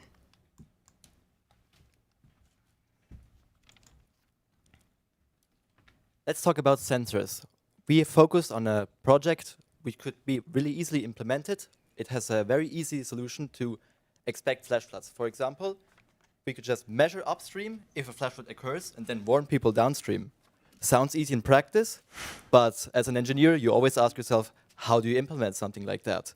And this is the hard part, right? So we came up with 3 different modular types of sensors local engineers could implement and adapt to their geological environment. First of all, I'd like to show you the first one. It would be a side-mounted sensor. You can think of it like more or less the one in your toilet tank, which closes once it is full, and we could measure with a flotation device how high is the water level. The second one would be a distance sensor mounted either on a bridge or on a cantilever, measuring the distance from the water using either microwaves or radar, as these types of waves are most suitable. And the third type of sensor we came up with was the pressure sensor, which would be installed at the bottom of the river to measure the water level using the water pressure. All of these sensors must be monitored with a webcam when the human who is alerted once a certain threshold is reached to ensure that false alarms are less likely and community trust is established.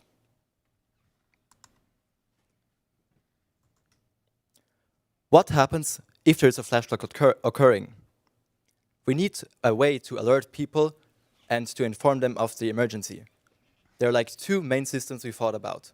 The first one were sirens, and we used local infrastructure which is already existing, such as churches or mosques, which often have already loudspeakers installed. Secondly, we thought about an app which could provide a safe route to a safe place, as well as provide notable information about how to react to flash floods.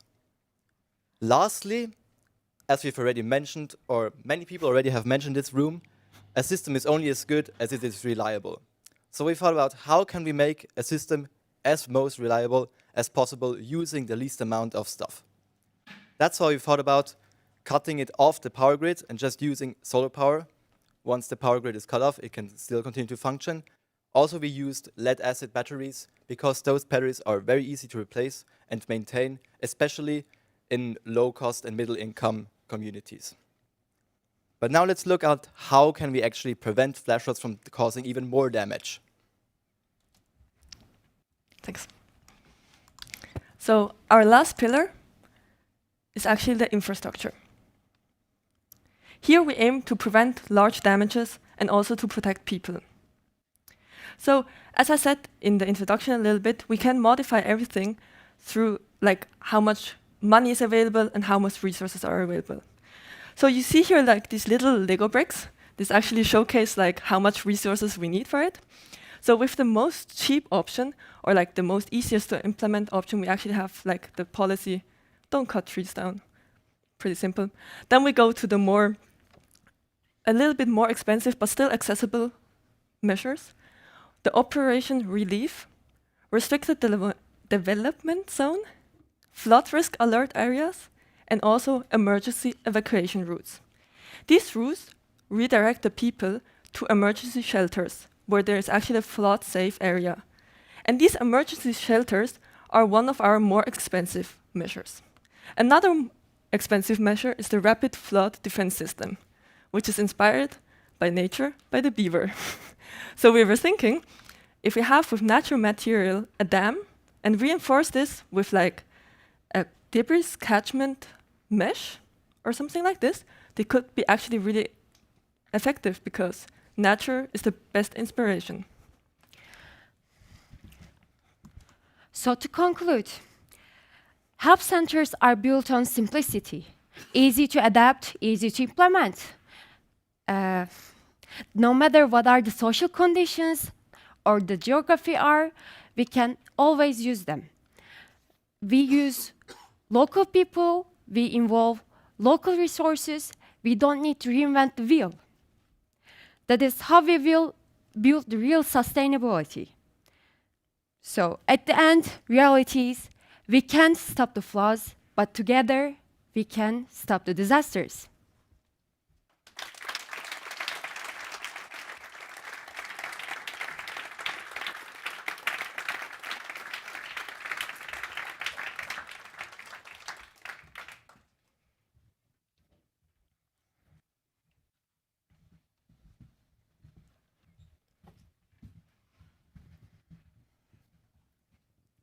Thank you so much for the presentation. It's really nice to see how far you've come and thinking about the full resilient cycle for a community with a flash flood risk. Somewhere in the process, you were thinking of a really specific community somewhere in the world. At what point did you then maybe realize that the solution is actually applicable on a wider range? Like our first implementation was really something many people already mentioned, a top-down approach. And then we realized that this is maybe not the best idea.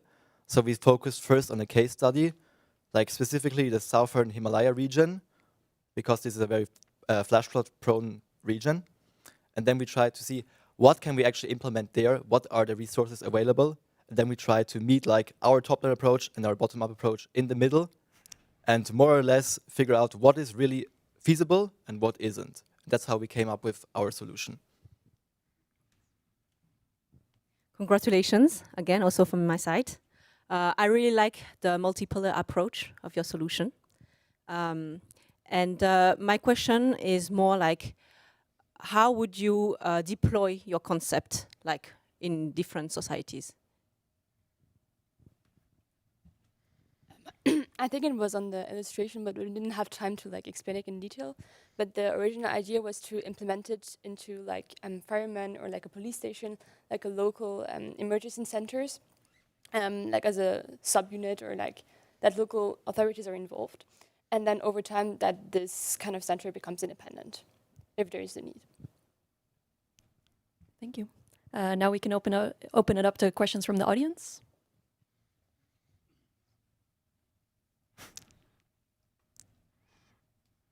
Don't be shy.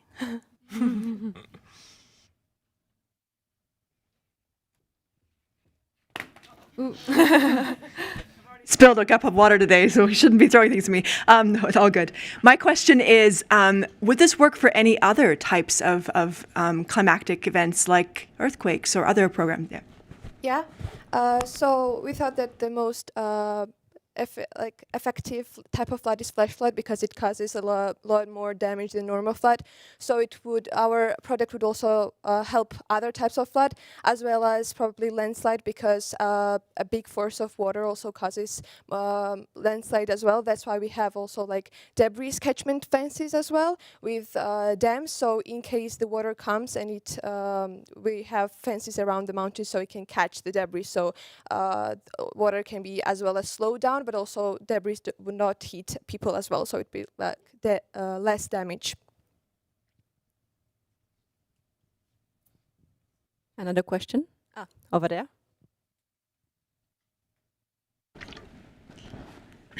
Hello. Okay. Maybe you also had it on your diagram, but didn't have time to mention it. But like you had these 4 pillars, which was really great. I was wondering like how you will connect the 4 pillars, like if you have something that will tie them all together. I mean, honestly, like education is kind of the base for everything. If you don't have awareness, nobody's gonna be really down to invest into these things. So I think this is kind of the base, and then it's really closely connected actually, because the sensors and the warning systems are all building up on certain hazards mapped or certain evaluations, and these evaluations are actually also the basis on how you will build the infrastructure, because if you don't know where it will actually happen, it doesn't, like, you can just build a dam somewhere, but then it doesn't help you. So actually the base and the foundation is really connected, and you will also need the sensors to further train these models and further get more specific data about where to put everything. Thank you. I think we're out of time, but thank you very much. I think we'll have the group. Congratulations.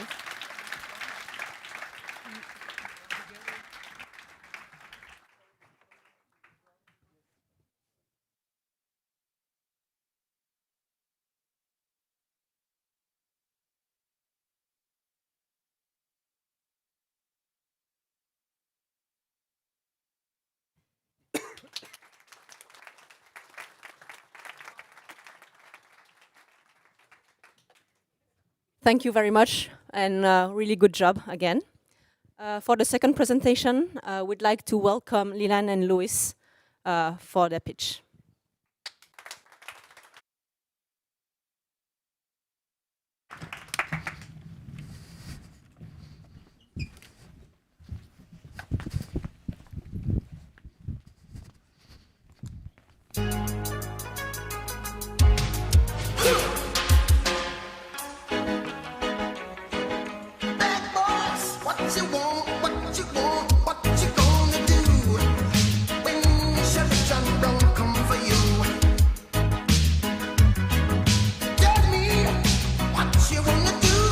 You gonna do?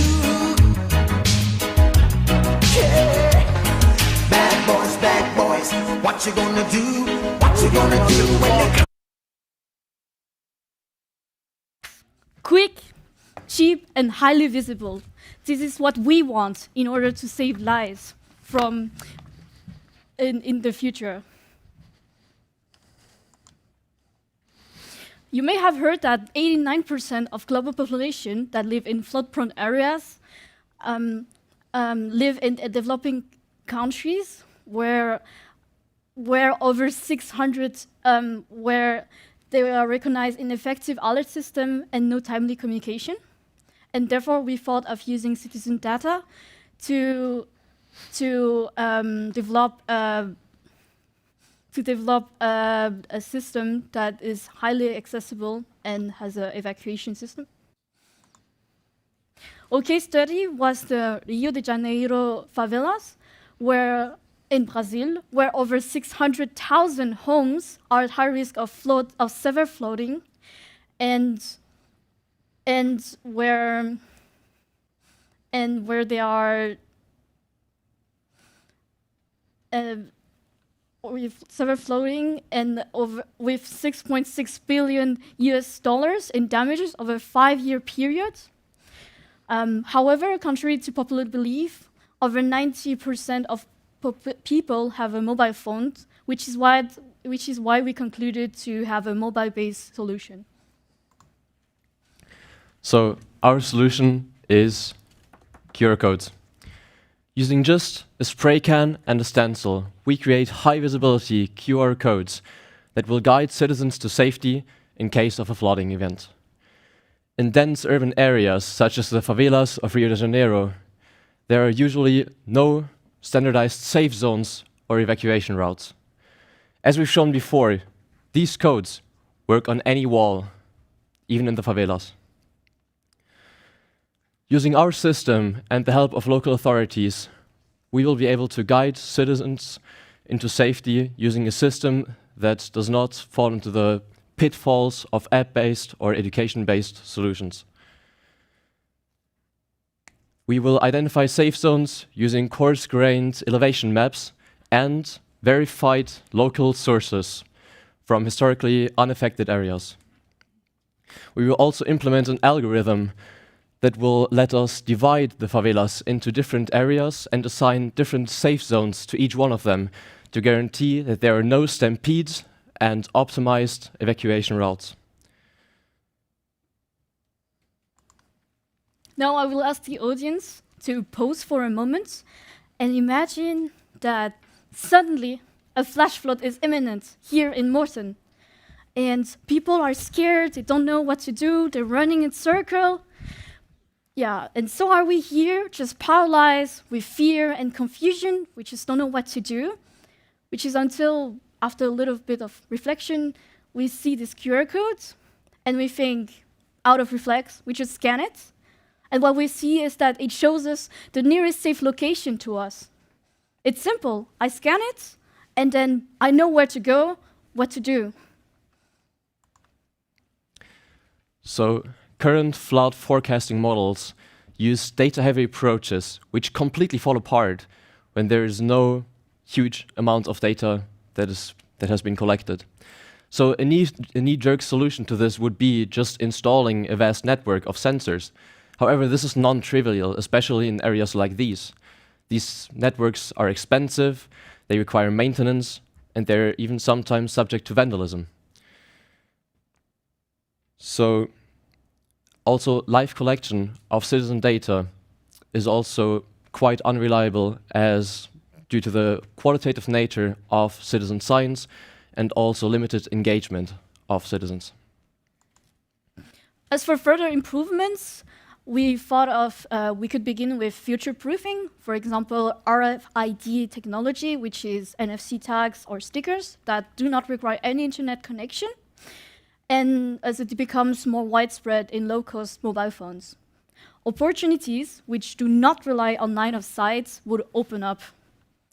Furthermore, a simple collaboration or a coordination with mappers such as Google or Apple with network providers could allow a development of a SMS-based reporting of temporary streams and dangerous ones. And this way, it could improve the safety of recommended evacuation routes. Last but not least, it's important to work with local authority to raise awareness and as well as roll out. A safe zone could become emergency response centers, and we could use citizen data to improve the QR code spacing in neighborhoods.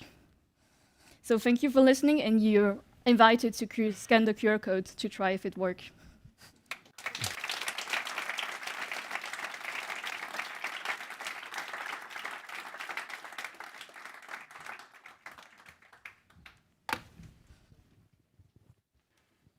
Wow, very nice entrance. And congratulations to all of you for the work you've done. I don't know about you, but I really like the simplicity of the solution. I think you did a really good job of nailing down really like a simple solution that can be deployed everywhere, and then also thinking about like future improvement of this simple solution. So yeah, good job.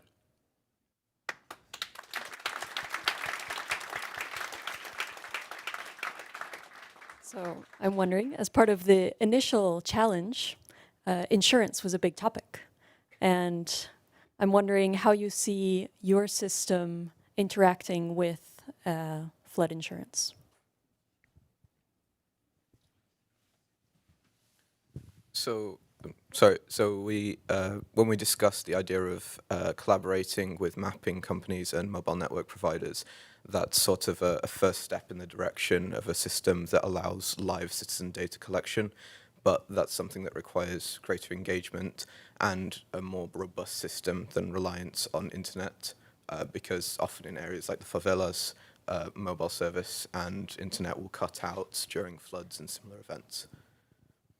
Also, we have to be totally honest here. The direct effects of this system to insurance companies might even be less favorable because our goal is to save lives. And after all, if somebody survives, they have the right to claim their insurance.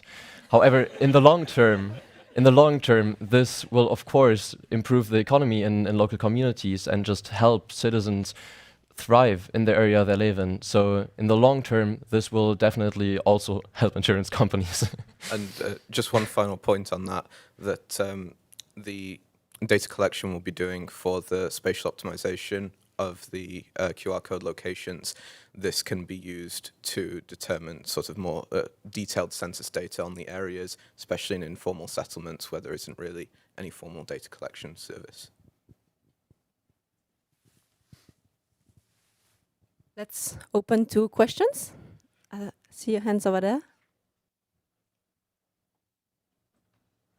Hello? Okay.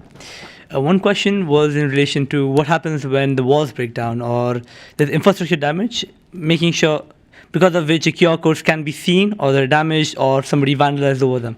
How do you make sure the citizens still have access to these QR codes? Well, you respray them.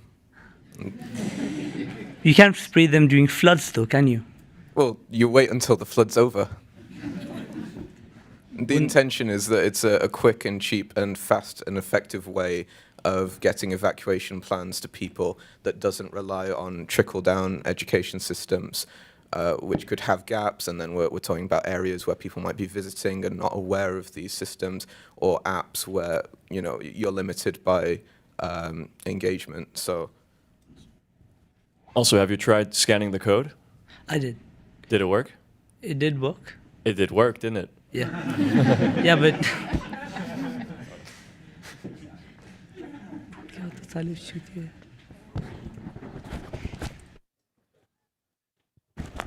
Why not spray the map? Can you take the map with you? Yeah. If it's sprayed? I know where to run. Well, you're in panic mode. You don't know where to run. You're going to run 20 meters and then you forget. The good thing... if I have a phone, I can take a photo. Why? Just an additional point.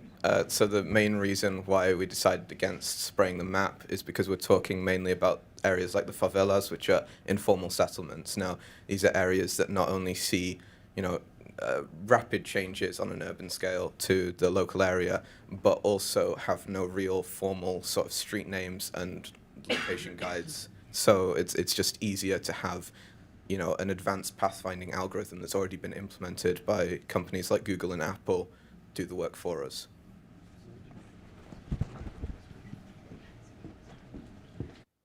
Can we take one last question? I think that someone really wants to take a question.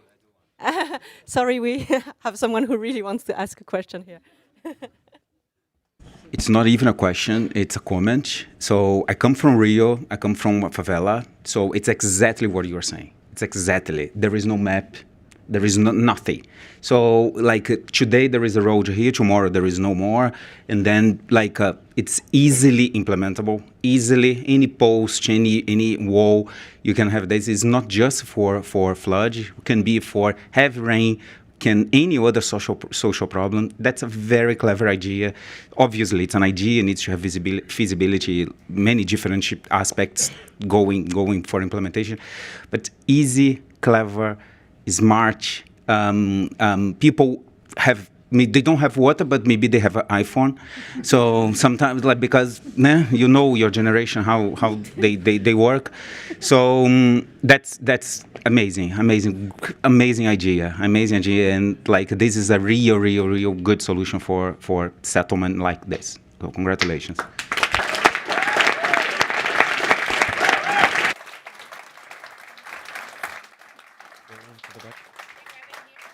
Sure.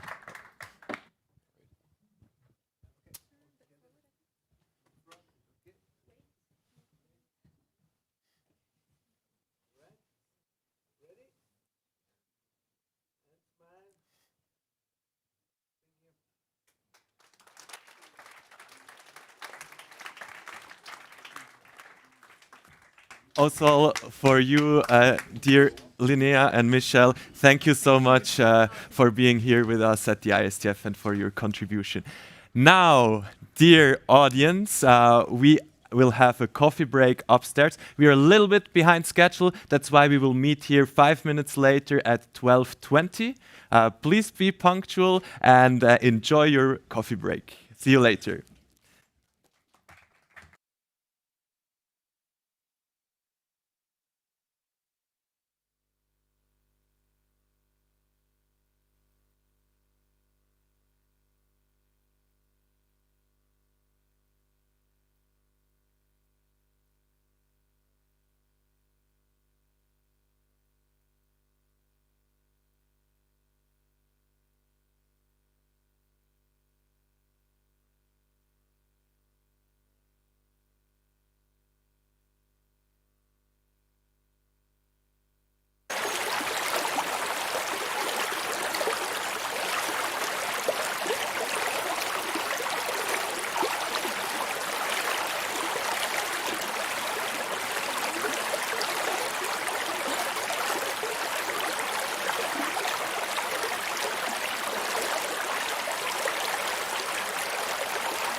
Dear guests, dear participants, welcome back to the aquarium for the second part of this year's ISTF final event. I hope you enjoyed the coffee break and the 6 presentations we have already heard before the break. Now we don't waste any time, but continue with our 4th challenge.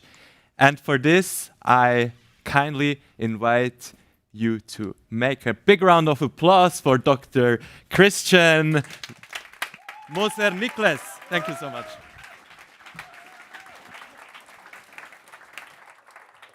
Wow. Well, I'm not doing this the first time, but the topic, water, elixir of life, was quite a challenge for the challenger of intellectual property. What does that have to do with water? Now, you've heard the numbers, and as of today, the natural resources are not sufficient for the demand. The demand is greater. So new technologies are needed to make better, more efficient use of water, for instance, for agriculture, but also to upcycle contaminated water, polluted water, to drinking quality, to give access to those over 2 billion. And last but not least, it's not just about water, it's interconnected with other things like energy, land. So we can use water to desalt seawater. That uses a lot of energy. It's still a very inefficient process, so we need technology. And what is the purpose of intellectual property and the patent system specifically? It's promoting innovation where there's need and spread that knowledge. So there is a link. But of course, intellectual property is often perceived as a little bit dull, boring legal stuff. My mission here is to prove the opposite. And so the challenge is, how can we tweak or use the patent system to promote water technology, specifically to fight water scarcity? And it's not about inventing only, but also about implementation, as we've already heard in Challenge 1. So I asked them to find solutions to that problem. And now I want to call my coach on stage, Jana. As a challenger, you're a very lonely person if you're alone, but luckily we have coaches like Jana on our side that help us to guide the teams to good solutions. And I'm convinced we'll see 2 very interesting solutions next. And with that, let's get started with team 4A. That's Mara and Karim.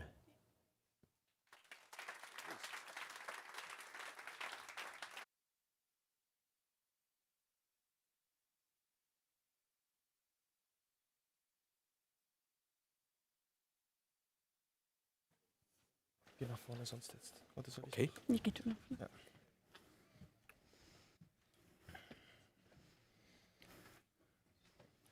Remember the last time you went to McDonald's? I mean, we were there just yesterday. And during checkout, they ask you to donate money.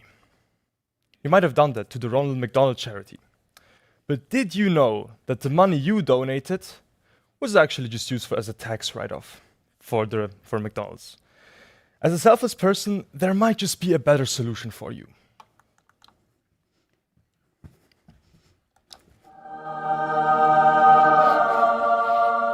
We are Splash Ventures. We are a charitable and non-profit organization. We want to create incentives for people with disposable capital to invest their spare money into inventing companies. These inventing companies are located in developing countries and lack funds for research, implementing and inventing technologies regarding the global water scarcity. So, Private investors can invest their money into our company. Our company then pays charities which are already located in areas which face water scarcity, which saves us a lot of money. We are using the existing patent system to clarify which patents are relevant for us and which are not. After ensuring the local companies are credible, they can create a fund on our app. After private investors donated money via our app, this money can be invested in research, implementing, and inventing new technologies. The local companies then can implement inventions in local crisis areas. And by using that technology,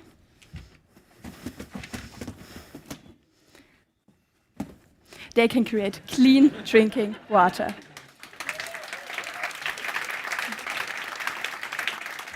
And there's even more to it. Water becomes a multiplier. You can see improved health outcomes and more productive worker. Because of the better agriculture irrigation, you can increase the food security, rural income, and they can build up an own economy. And by this development, some of the money can return back to our app.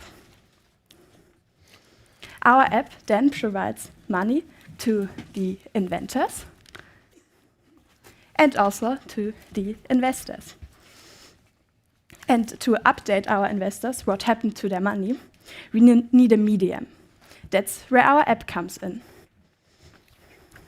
Switch. Now to the core of our concept. Just a second. So basically, the app is mobile first, and as you can see, you have a discovery tab where you can you can look for projects you want to support. For example, this is like a solar-powered village. Of course, water-related, like pumping water out, of course, or a membrane filter.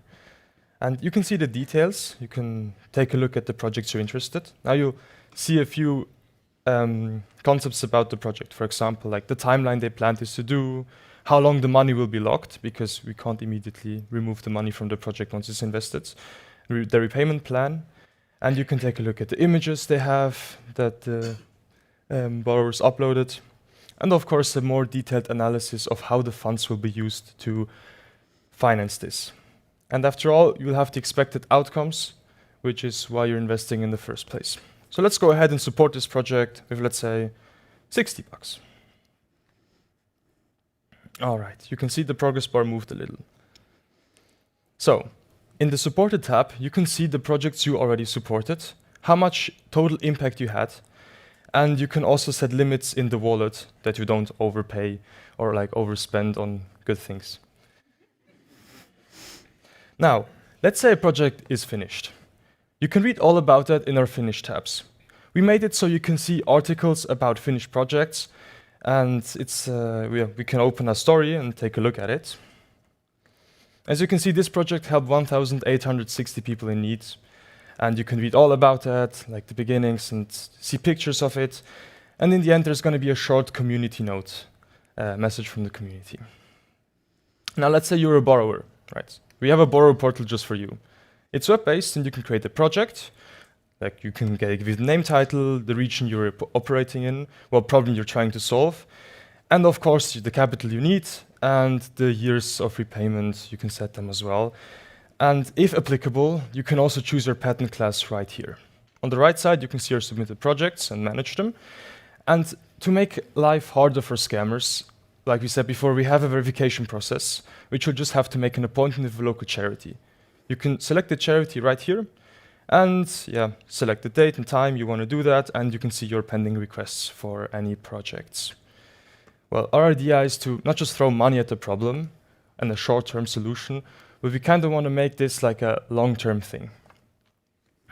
So, we as Splash Ventures, we combine charities, inventors, and investors to help developing countries to make out of dirty water clean, fresh drinking water. And now, you can be a part of it.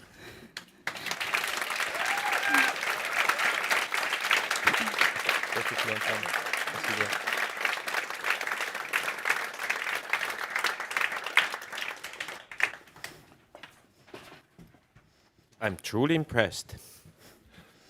Will this work? It could. Make sense, and it's to the core of my challenge. Thank you very much. Congratulations. Now, maybe one question: if Splash as a company, you're saying you're non-profit, but you need to fund yourselves. You will have costs. How would you manage that?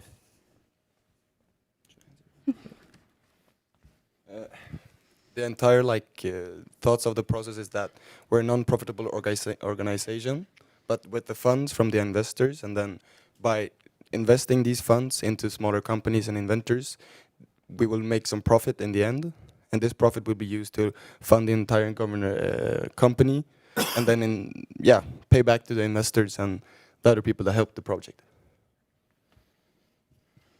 That's the start of a business plan.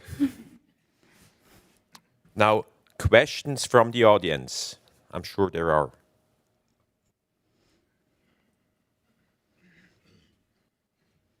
We also take donations. Do you have a plan for how you'd filter possible projects based on their return on investment? Because it seems like if you're wanting to give profits back to both the user and yourselves, it's going to be a bit difficult.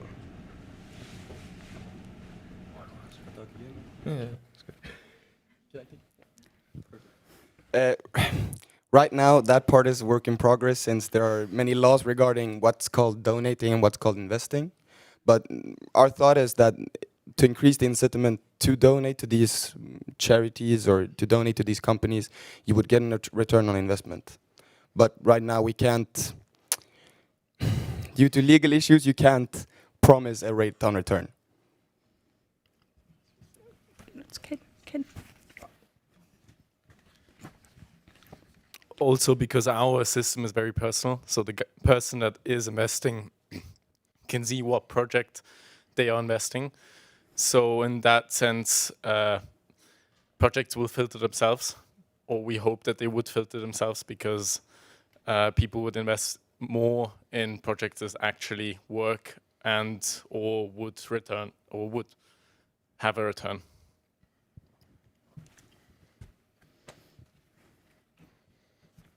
They developed this in 3 days. Keep that in mind. Here was a question. It's a very nice presentation, thank you. And there are a lot of platforms like this around, right? The uniqueness, what I know, could be this patent field, right? So is this field mandatory, or can you also upload a project without the patent? Should I answer? Yeah, basically the patent's more like a guideline to help you get started in the process. Of course, you can also upload projects without a patent. It's not mandatory, of course. It's just more like if you have it, you can apply it. And people that actually know how to use it, they can get started faster. That was the whole concept. It's like a rail, basically. That's why I personally like, because it spreads the whole development of innovation, the whole circle of innovation. It might finance something that will become a patent, as well as implementing an existing patent, which is more important than a patent itself. So, I think we're right on time. Thank you very much. Big applause for the show.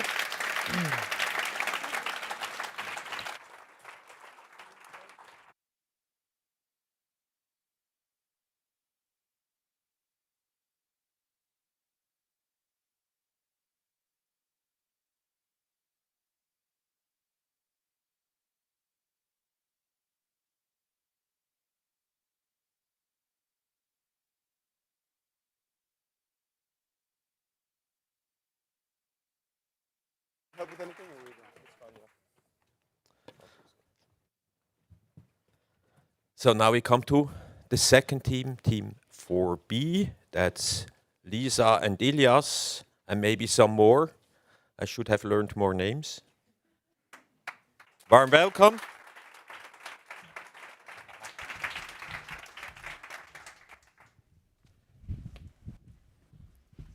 So, ladies and gentlemen, let me ask you a question.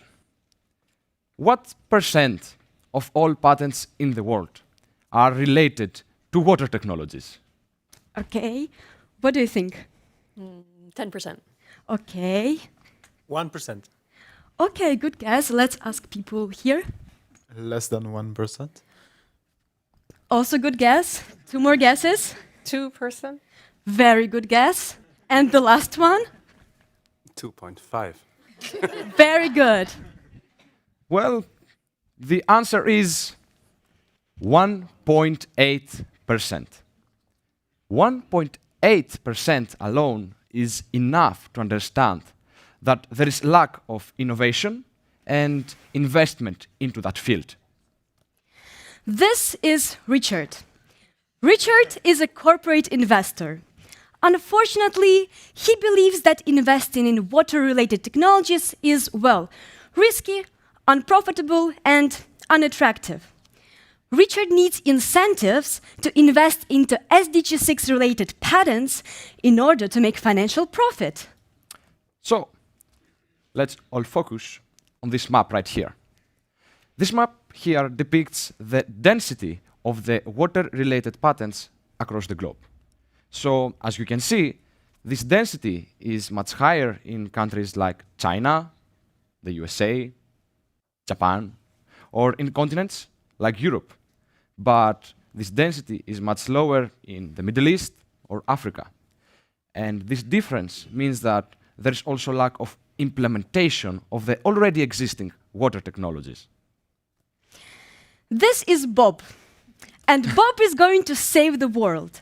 But you might ask, how? Well, he created the three-phase plan to incentivize Richard. So, in the beginning, Bob created a special trademark label so that companies can use this logo on their advertisements or on their products in order to declare that they have made investments into water-related technologies. This way, those companies increase their profit because they have increased good reputation. So, Richard starts doing so and earns money. But his competitors, in order to tackle him, they think of doing the same thing. So as a result, the market just blows up. And in order for Bob to manage this situation, Bob creates a separate market that includes both the water patents and the companies that invest into them. This leads to the creation of a loop where the companies that invest have increased visibility, increased stable profits, and increased investments into SDG6 related patents. Now, as the last step of Bob's master plan, he introduces a new tax system. It's called, wait, water usage and income tax. Companies are now taxed proportionally to the amount of water they use and to their income. They have two options. Either they pay taxes to the government, who then invests the received money into the previously mentioned market, or, as an alternative, the companies can invest directly the same amount of money into that same market. But many of you are skeptical and are thinking of what are the benefits of such a system. Why choosing this system and not something different?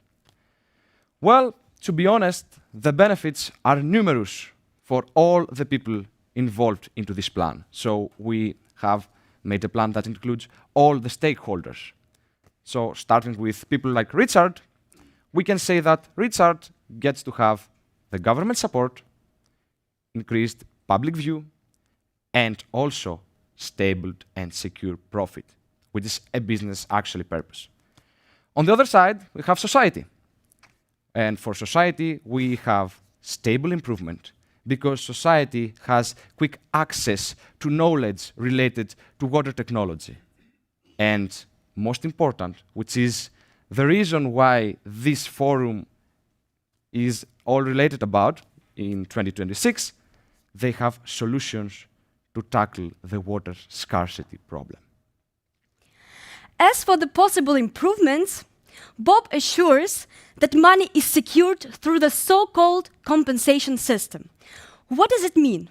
Well, if a venture has losses, however, if it makes a positive impact on both the society and on SDG 6, a tax-funded compensation will be provided. You might ask, but who actually organizes and enforces this system? Well, a separate branch of the United Nations can control the implementation and the realization. The moral of our story, be our Bob.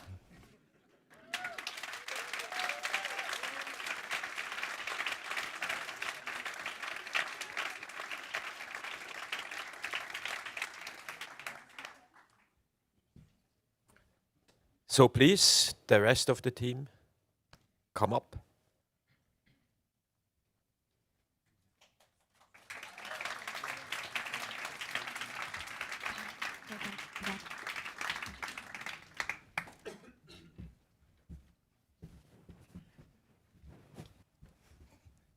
Do we have any Richards here in the audience? Cool. Nice idea. Again, like the previous team, you sort of try to tackle the entire chain of innovation, not just inventing things, which is exactly what I hoped to see as a result. Congratulations. Now, you even introduced the trademark for your label, Stage 1, if I recall properly. Now, would Team 4A qualify for that label? So that's not a question that we can answer directly like this, but it is certainly a measurement that we can consider with the patent system that they want to implement with the classification and the verification.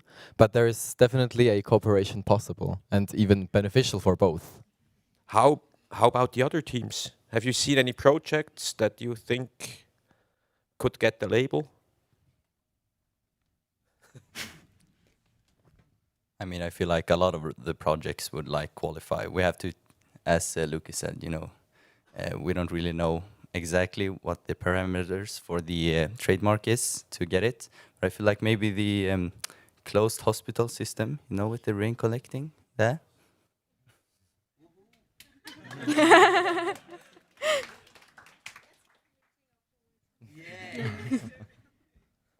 So, with that, we open to the audience. Any questions, comments over there? Yeah. Hi. So based on the one slide that you showed, you want to your aim is to disincentivize excessive use of water in these corporate contexts, right? Now, my question is, you have two outcomes there, and one of them is a government tax. How do you ensure that you don't produce an adverse effect where the government becomes reliant on this tax? So even though you reduce effective water usage, the government needs this income. So like basically the idea is that we made a tax not to raise money, but more to disincentivize the overuse of water. And basically the idea is that it's more of a tax that you either choose to pay the tax or invest in SDG 6 related patents. So the idea is not to get money from the tax, but mostly to promote these companies to evade the tax by investing in SDG 6. And also it's a new added line to the tax. So it's not a pre-existing water tax that the government relies on, but it's a new one that also like prepares for future water crisis. Okay, more questions? You have 40 seconds. Over there? Yeah.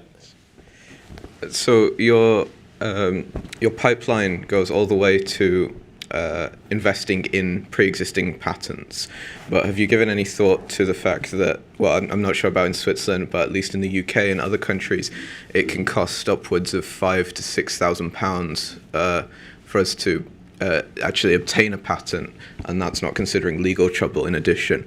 So is there any room in your pipeline for considering helping these people who aren't yet able to obtain a patent?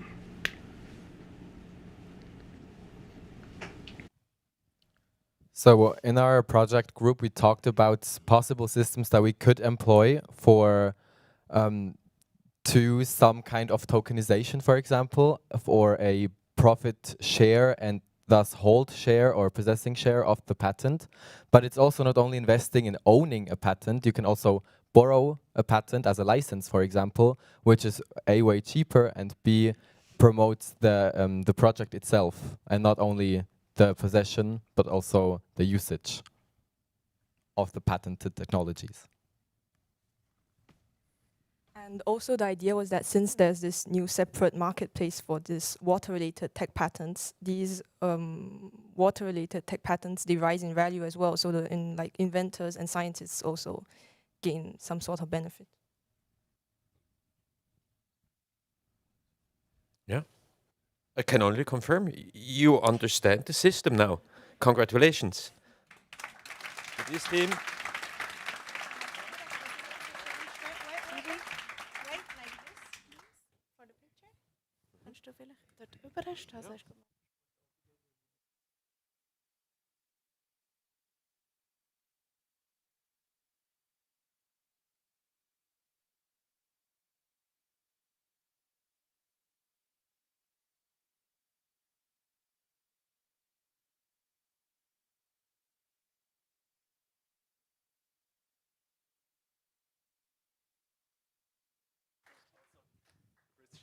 Thank you for your long-term support and especially for your contribution this year for our forum.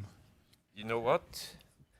ISTF is always a source of energy. After these days, I always believe again that we still have a future.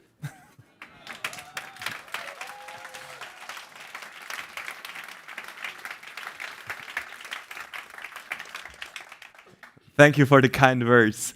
So, last but not least, we finally come to challenge number 5. And for this, I kindly invite to the stage Eric Armando Schnetzler and Nadira Mukamechan.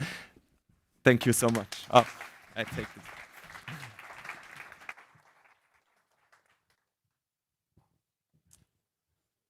So hi, everyone. I think over the last couple of days, we've all seen just how difficult water issues are to solve. And this is because water is inherently complex and political. So as if technical water issues aren't hard enough to solve on its own, we turned to our two groups and we asked them, now also look at peace aspects, social cohesion, policy, global policy.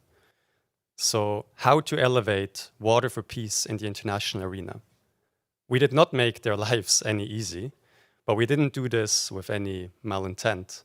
We did this because of two reasons, really. One is that we see an urgent need to protect water from the consequences of armed conflict today. Water is being weaponized increasingly in basically all conflicts that we see nowadays. And it's one thing if you lack basic access to water and sanitation because of biophysical water scarcity, the impacts of climate change, or even if it's bad governance and inequality reasons. But it adds a whole other layer of complexity to it when water infrastructure is deliberately destroyed or a victim of armed conflict. If water towers are bombed, dams are bombed, or wastewater treatment plants are destroyed, this can lead to detrimental health consequences that may have already been there, but just get exacerbated so much more. The other reason is because we see that the peace-building potential of water is underexploited in the global arena. A big chunk of the global population lives in transboundary river basins, sharing lakes, aquifers, rivers, of course. And yet, the governance of those transboundary lakes and rivers and aquifers is often lacking or fragmented. And if we zoom out a bit, then it might even get worse, and it's more fragmented. So that's really why in our challenge, we asked our two groups to elevate water for peace in the global policy sphere. Exactly. So we pushed our teams to look beyond pipes and pumps and patents, and because all the system can function only when there is peace. And our question is how to deliver not only water or how to deal with too much water, but how water contributes to more peace. And how do we get the water for peace into the agenda of policymakers, into the UN, which was mentioned in previous presentations, and into the world which is increasingly shaped by national interests, by shrinking development funding, and in the world where investors hesitate to invest in water sector because of the risk and uncertainty. So that was a big task for our groups, and we're very interested to know what they think about it and what are the solutions that they came up with. So we invite Jessica and William to the scene, and the floor is yours. Thank you.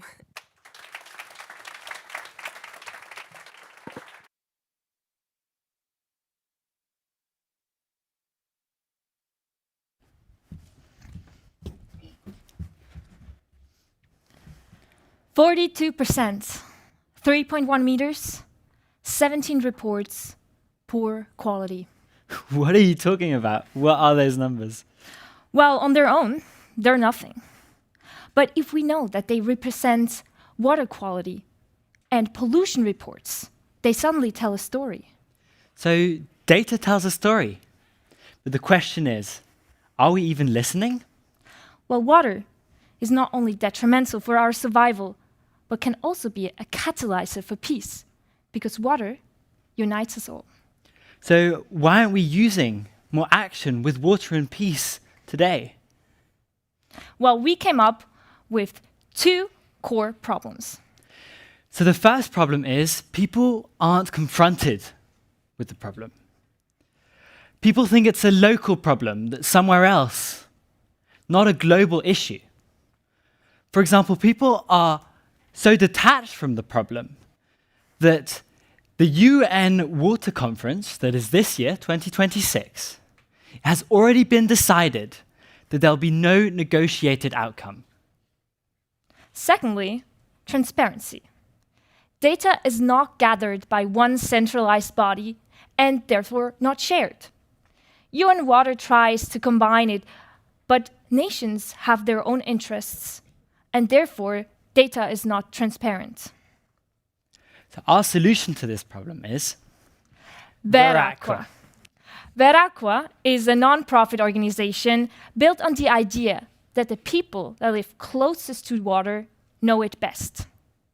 We created a website that combines citizen data to expose problem at its root. We document and expose water quality and availability all over the planet. With this app or this website, we can form a community that where we can share personal stories and promote peace through water.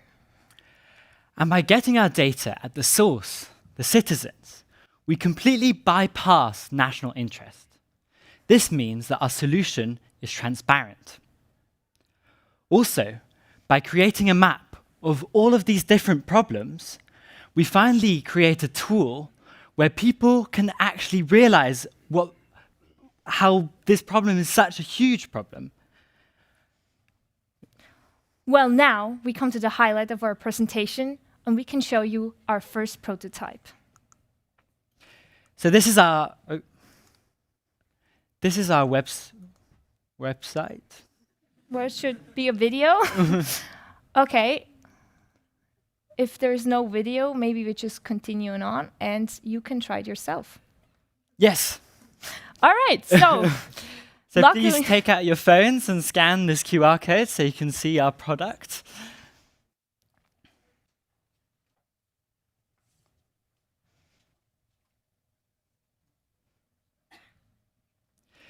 So once you've scanned the QR code, you'll see a big globe where you can sort of scroll around and click onto specific countries. You can also search some specific lake or body of water. One of the core identity of our website is that you can report. So you can select a specific body of water you want to report on and talk about the quality of the water. It will automatically take your location and time. And we also didn't want to only report about the negative aspects of water. We also wanted to report on where water has brought people together. That is why we have also written field reports telling those stories. Exactly.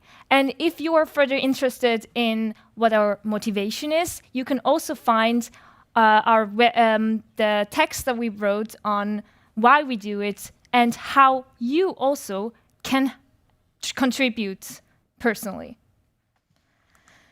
Veraqua is cooperation. We want people to be able to connect and to cooperate by seeing what other people's challenges are. Veraqua should also raise awareness about the problem, show exactly where the problems are, and showing that it's not a local problem, but also a global problem. It should also be a tool for policymakers to take further action. Now we have only one last message for you. Observation facilitates dialogue. Dialogue sets the foundation for action. So data truly tells a story. Thank you very much.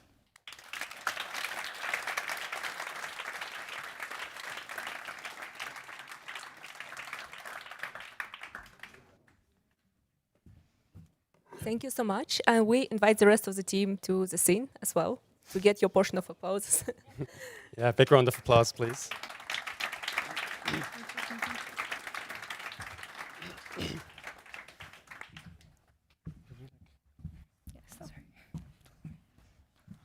So amazing product. I'm surprised they were keeping it a secret for us for today as well, the exact app. So well done. I'm really, really impressed. And I especially love the fact that you were focusing also on storytelling and data telling a story.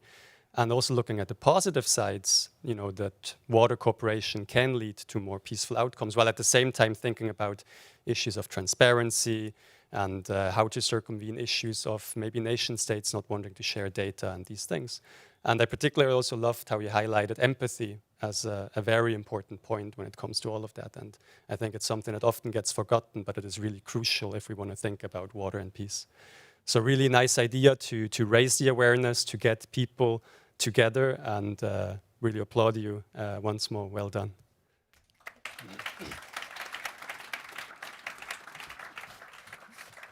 So from my side as well, big thank you. Like, you managed to attune your project to all our feedback points, and it's really something that we appreciate. And one line that came up from our discussions is that your goal was to show that there is a human story behind every data entry, behind every data point. So thank you so much for that. Maybe just a tiny piece of feedback. In one of your slides, you said like there is a lack of confrontation. Unfortunately, we have too much confrontation maybe, so just a tiny bit. Maybe what we wanted to see is like there is lack of cooperation, but also there is a lot of cooperation that we would be able to see by your platform. So thank you so much.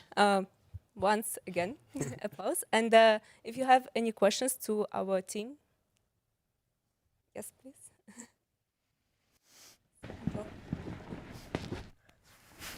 Thanks for the presentation. So my question would be, how would you market the app to your audience? Yeah, so there are like two main communities we want to market the app to. On one side, it's the financial situation, it's the investors. Where do we get our money? Where do we get our donations? This is one part. Organizations and NGOs which have grants that they distribute. Maybe there can also be coalitions we can use with other NGOs and other organizations to support each other and maybe together secure a grant. And maybe it's just a small part, but on the other hand, it's also the individual donations we want to use to support our project. And yeah, sorry. On the other hand, the second part of advertisement would then also be the people that volunteer, that provide the data, that actually create the motion, that create the engagement on the platform, which we would advertise to. We also thought of, yeah, maybe people that are affected may not have access to the technology. We there will rely on people of global organizations that support missions in other parts of the world which have access to the technology. Yeah, maybe someone want to add something to that? Perfect. Thank you. And now we still have time for one more small question. Yes, please. Thank you.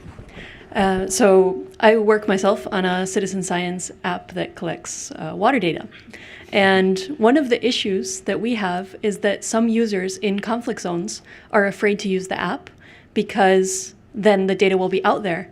And even if you say, oh, we can kind of circumnavigate the government and we don't have to involve them, the people on the ground, they are concerned that if they report something, they'll be in trouble. So have you thought anything about where transparency is sometimes a challenge? Yeah, I mean, I can. Yeah, so one important step is verification of data, of course. We will have, based on previous submissions, a trust index of people, how trusted is the submission. Then we also will have statistical analysis, how probable is the data that was submitted. But of course, to protect the people, we will have to be able to have the option to anonymize the data, that people can stay anonymous, and governments can't take action against those people. I feel like one thing to add is that the idea was that it's not directly published. It goes first through, the body that organizes it, and then after it's verified, it gets published and anonymously if you want to have it anonymous. Thank you. Amazing answers. Thank you so much for all the hope and all the intention, good intention behind the project. And yeah, thank you so much for doing it.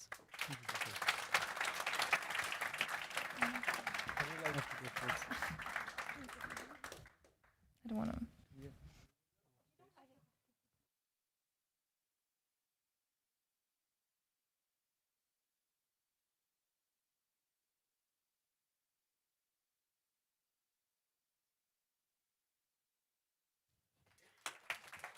And so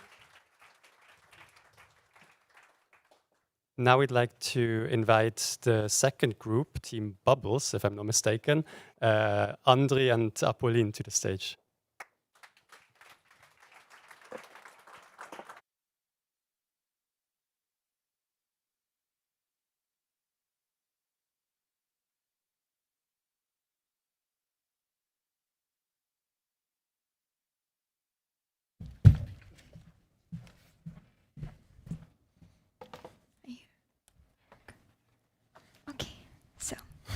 Hi, welcome. I know we're the last team, so we're going to try to keep your focus on us.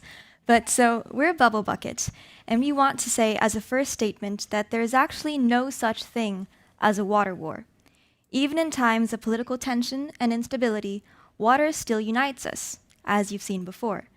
During our research, we also found that there are many organizations worldwide that promote water for peace. Ignore NATO, we forgot to remove that. It's kind of a point of tension. But so you see logos of many other cooperations between state actors, UN organizations, and also private sector actors. What we wanted to now ask you is how many organizations do you think there are worldwide working on this? Andri, how many organizations do you think collaborate with UN Water, for example? Okay, maybe just 5? Not 5. I'm afraid it's actually more, which is a good news. 30 and more participating entities with UN Water. Now, second and last chance.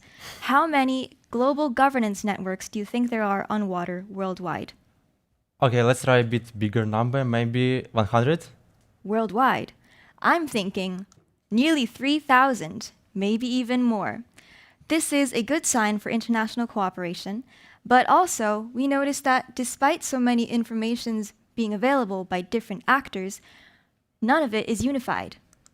There is still no comprehensive, unified platform on resources for water and peace operations yet.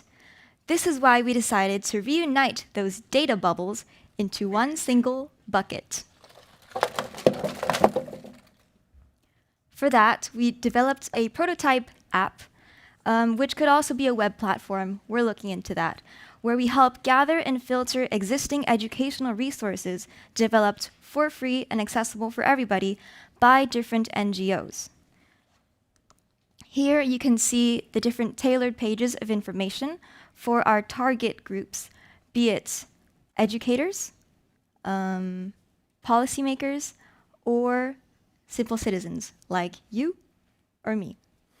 You can see that there's information that is filtered by the kind of education that it is, if it's practical skills or if it's courses that teach you water management and policy, things like that. And this is still in the works, but we would like to develop it so it has regional specific information as well, so as to help the people how they need it, when they need it.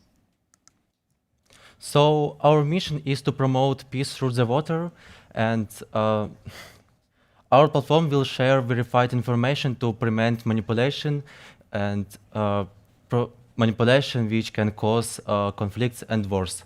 At the same time, our audience won't feel that it's not only their problem, because they can find the same stories in their region or international same.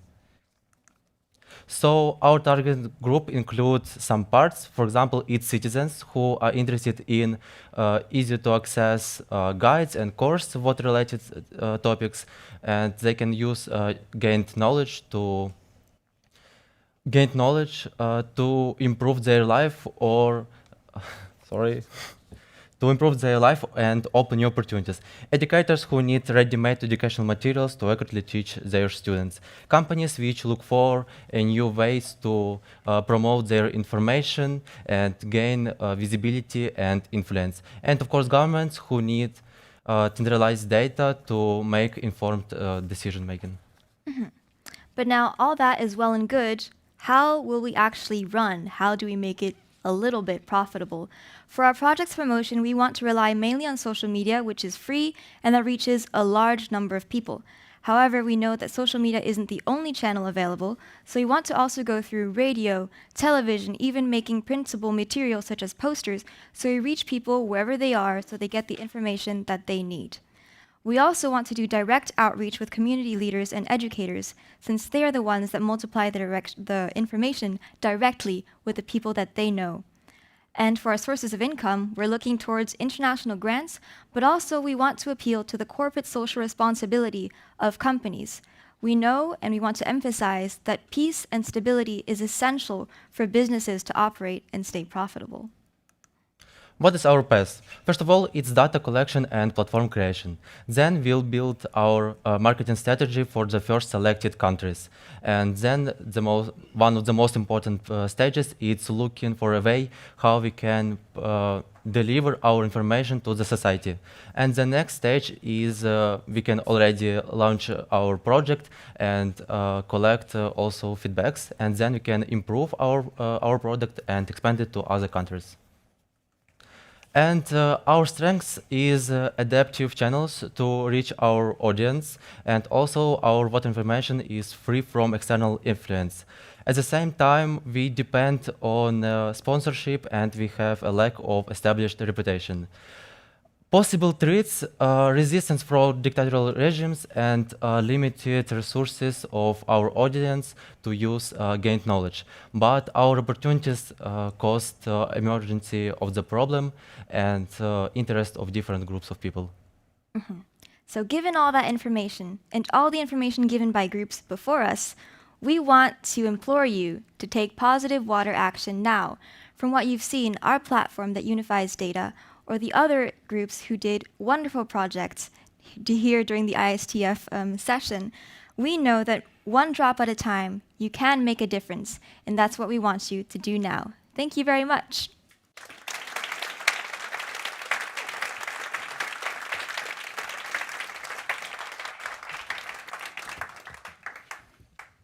And we've kindly asked the other members to also come on stage, and also a big round of applause for them as well, please.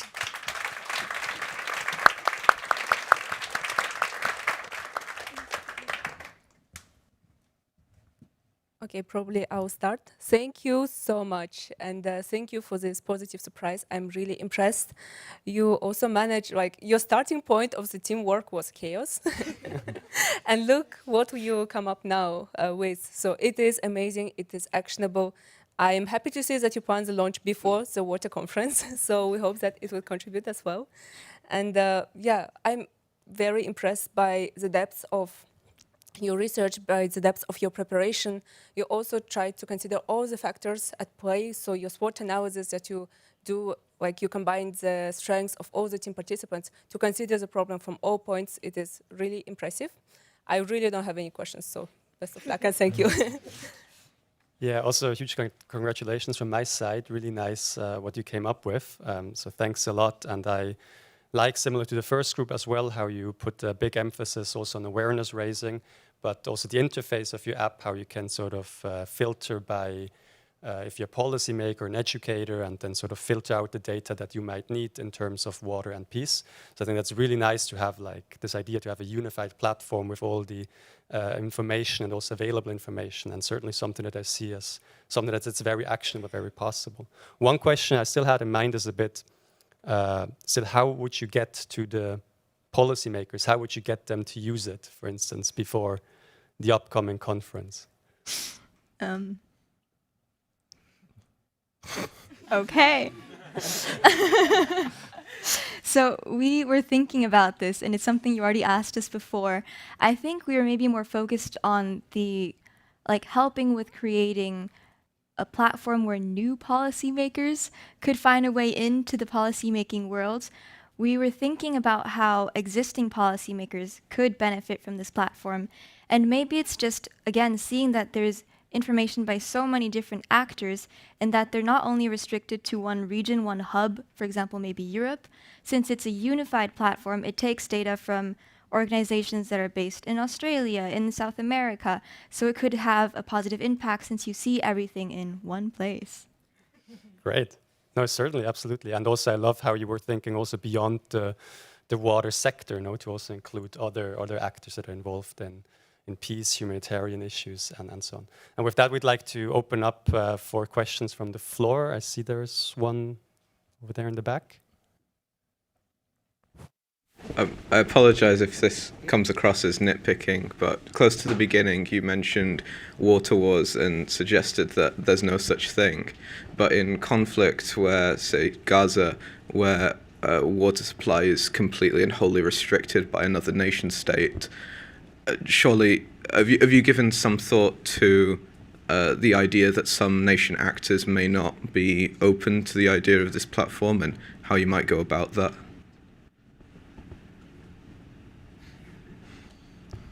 All right.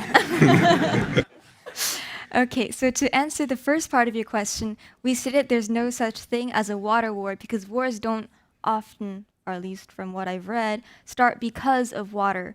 We war and we wage wars around and because of water because it's a byproduct. It's a very, very valuable resource, but it's not the reason why war breaks out. It is a resource that is controlled during war, and it's like a point of contingency, but there's no water war in the sense where there's a war on the water itself. You see what I mean? And then for the second part, of course, there's always the fear that, for example, our platform will get, not banned, but censored. And that's, I think, something that every place has to deal with. Any kind of platform that tries to be global, universal, you can't exist everywhere. But as an answer and non-answer, I want to say that we will definitely try. Great answer.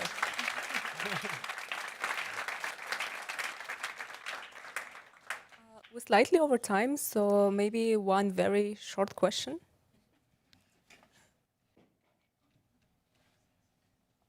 Okay. No. Thank you again. Is the question coming? No? All right. Well, in that case, big round of applause.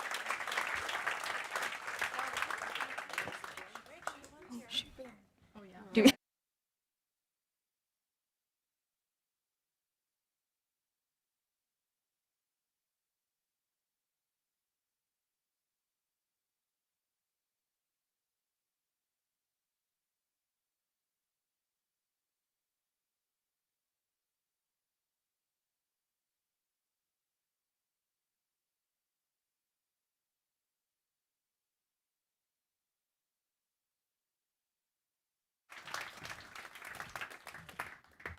Thank you also, dear Nadira and Eric, for your contribution this week and for being with us. Thank you.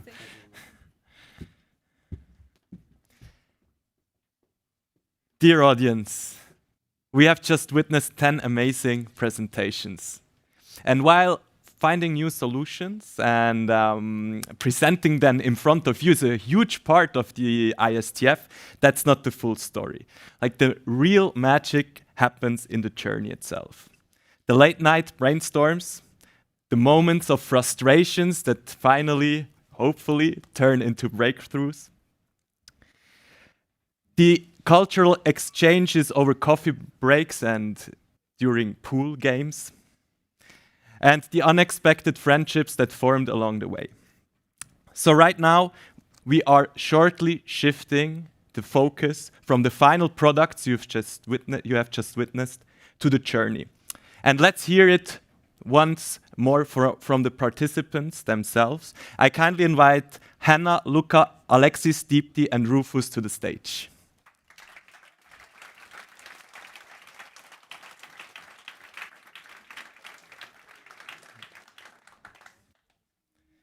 So we have here 5 participants from the 5 challenges, and I have 5 questions prepared.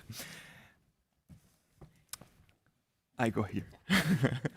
So, Hannah, you arrived last Tuesday at Centre Löwenberg, here in Montpellier. How was it meeting so many new people, and can you tell us something about the first day, which was all about meet and connect? Yes, of course. It was amazing seeing all the people that are like super excited to be here. We did a lot of like icebreaker games in the beginning with all of the participants.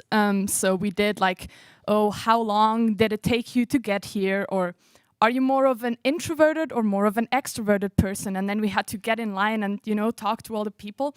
So that was really fun to kind of get to talk to everyone at first. Maybe also an interesting thing was more of the Swiss participants were on the same bus connection. So we actually kind of had like a full ISTF bus, which was super cool. And we all recognized each other by carrying our luggage, obviously. Yeah, and I can maybe also comment on the team building phase that we did in our respective teams. We all had a coach that kind of guided us through, and then we did kind of separate team building things, but our team did something really cool because we cooperated with another team, and then we did an egg throwing challenge. So we got 20 pieces of paper and like 1 meter of tape, and I'm not sure, 10 minutes. And we did a competition of which egg would survive. And I'm happy to tell you guys that ours did survive, and I'm sure it did a lot of impact on our team. So, yeah. Thank you so much. So after Meet and Connect, the second day was all about diving into your challenge and understanding your challenge. You had your challenger briefing as well. Defining the problem statement was the goal of the second day. Was there a moment where your team completely shifted its perspective on the problem? What do you say, Luca? Yeah, so I think like everyone had lots of different ideas on how to tackle the problem. But it is true that in the beginning, our problem was the patent system. And at first, our idea was to try and improve the patent system itself. But with like some research and talking, we have realized that it would be much more powerful to build something around this patent system to really make use of all of the positive qualities it has. Because the patent system, it both provides more incentive because some people can just have the monopoly on the specific product, but it also, more importantly, shares all of the information and the technical details in order to promote long-term innovation. Interesting, thank you so much. Then in the third day, Alexis, it was about coming up with ideas, right? Creating prototypes, doing ideation on your problem statement. We witnessed, for example, an impressive prototype of a hospital. Can you tell us how your team was going about this day? Yeah, so firstly I have to give big props to Team 2B. That's very impressive in my opinion. I mean, yeah. So our coach suggested that we build prototypes. We had to solidify the idea essentially, so we don't like jump around ideas anymore. So we had to build a prototype, and we were kind of late on that. We were still in the idea phase, and apparently Team 2B wasn't. So they had a lot of time to create their prototype, and yeah, we came up with a small product which we didn't bring on stage because we didn't have enough time. But it was very impressive seeing that, because when first time I saw it when they built it, I was like, no way they're gonna actually build this one huge thing, which they actually did. But I believe it also solidified their idea, and it helped them come up with other solutions and helped people interpret their solution. But yeah, it's very interesting. Yeah, thanks. It's always good to have a visualization of your idea, right? That's what it is all about, day 3. And then, Deepti, you had many ideas, and then final presentation is one day ahead of you, and you have to merge all these ideas into one final product. That sounds very difficult, doesn't it? So I will start from the day of deciding our problem statement. We as a team has a lot of great people with a great idea coming up, and we had a lot of ideas that will cover like everything. First of all, I will state our challenge was connecting flood citizens data to the flood resilience. And we wanted to cover everything, every area, and we didn't want to miss any area, maybe without the internet, maybe connecting with the government, insurer, and citizens together. But there were lots of disagreements, votings, and at the end, we came up in the same boat that everyone have that vote. We got the 7 vote in one idea, that was QR code. So finally, part of the solutions, we had a QR code, and preparing a QR code was a little bit scary, like what if it doesn't going to work? So it was an intense situation. So while Luis was preparing stencils with the drill. So at the end, yes, it did work. And I think we had a prototype, and you scanned it, and it worked. And cheers to guys. Yes.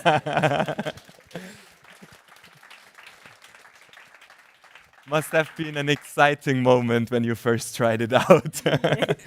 We had a video. Yeah, yeah. I want to see it at the lunch afterwards. So Rufus, now the week is coming to an end.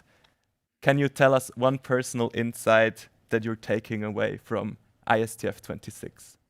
Yeah, so the memories are still very much fresh, right? We've just presented. But at the start of this week, I think I could have not imagined how much fun it would be to think. And, you know, this may sound silly, but coming from academia and a world where we have to move faster and faster, I think a lot of people often, you know, jump to AI for solutions. And it was astounding how my team, we all enjoyed the thinking, and we let ourselves think. And I think we did not use AI to come up with any problems or solutions along the way. And that really allowed us to get insights into our problem, and much more important, fail. And you know, we've had a lot of failures, and we failed fast. We had an idea, and we scrapped it because it did not work. But those failures are the moments, I think, that make the ISTF, that allow us to learn. And still, you know, after a bunch of failures, you all saw that we all have viable ideas and presentations that are here. And I'd like to thank you for allowing us to fail in this way.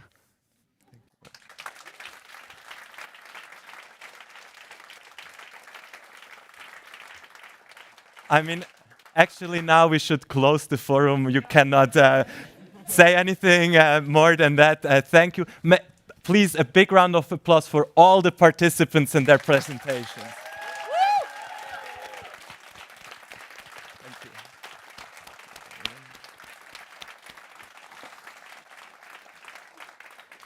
Thank you. So actually there is one thing to say still, even though we had the best final statement we could wish for. Thank you again. And that is saying thank you to all the people who made this week possible. And first, of course, it's our generous supporters. Without you, this week and this experience you have just witnessed wouldn't be possible. Thank you to our main partners, our scientific partners, for your commitment and dedication for the promotion of young talents in science. Thank you also for our partners for your valuable contribution and support. And now it's getting emotional because all the people who contributed to the ISTF have beautiful pictures made from Mishu. And whereas Mishu,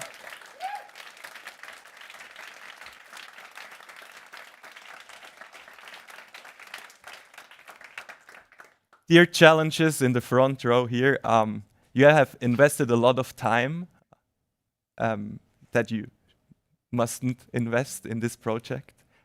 Before the event, during the event on a Saturday now, you shared your expertise and ideas with your participants, and you were there to guide and ask the right questions. Thank you for your great support.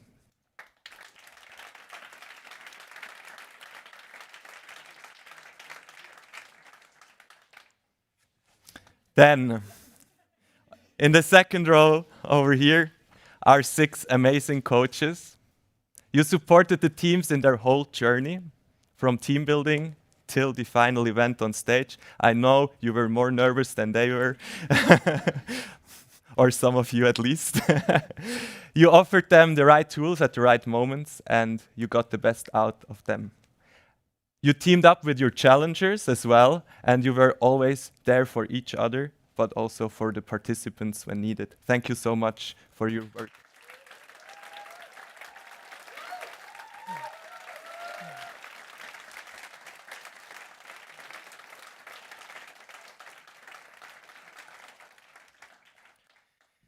Then we have here the team from Avenue, our event management partners.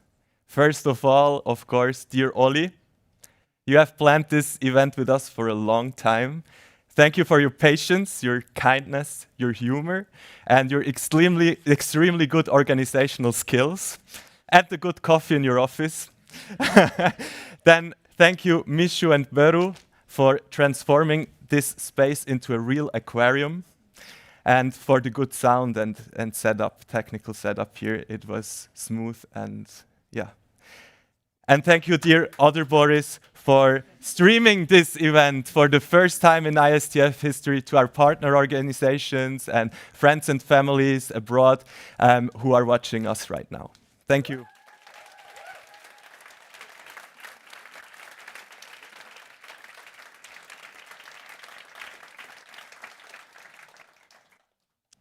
Then we have here our media team who shared what we were doing here for the outside world.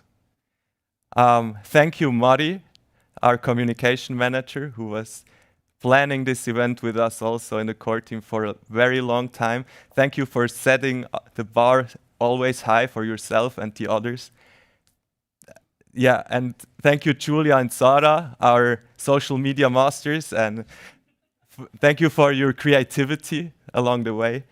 Thank you, Mark, for this outstanding video we had in the beginning of the show. And thank you, Misha and Vlada, for the great pictures we see here.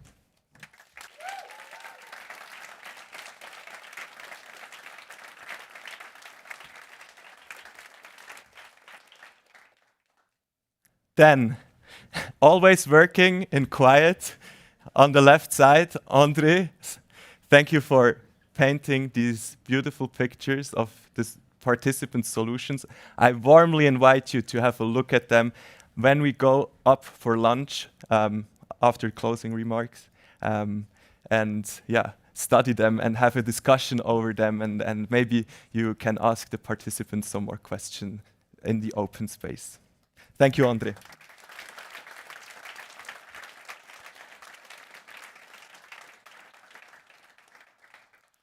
and now the whole Swiss Youth in Science team. Thank you for your support all the year, for taking care of each other. I have to say it's a real, I started there last January, and it's been a real privilege to be working with you with such a motivated team, such a good spirit. I feel so comfortable with you. Thank you, Miro, our participant manager, for everything, and believe me, it's a lot. Thank you, Arani, for preparing the check-in so well. Thank you, Kirti and Mitya, for volunteering the whole week, helping everywhere and bringing good vibes to the team. Thank you also, Estelle, for being our Chief Happiness Officer during the week and bringing always good vibes. Thank you all, dear team. Thank you.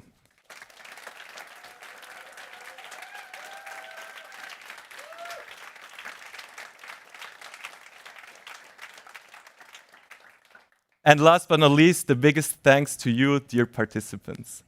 Thank you for being curious throughout the week. Thank you for staying open-minded when you go back home. Thank you that you challenged your assumptions with rigor and respect. Thank you for your bold and creative ideas we could witness here today. And thank you for your honest teamwork across languages, cultures, and disciplines. And thank you for believing that change is possible, that ideas can become action, and action become impact. And thank you, lastly, for remembering that wherever you come from or wherever you go, we are all connected by water. Now enjoy the lunch in the open space.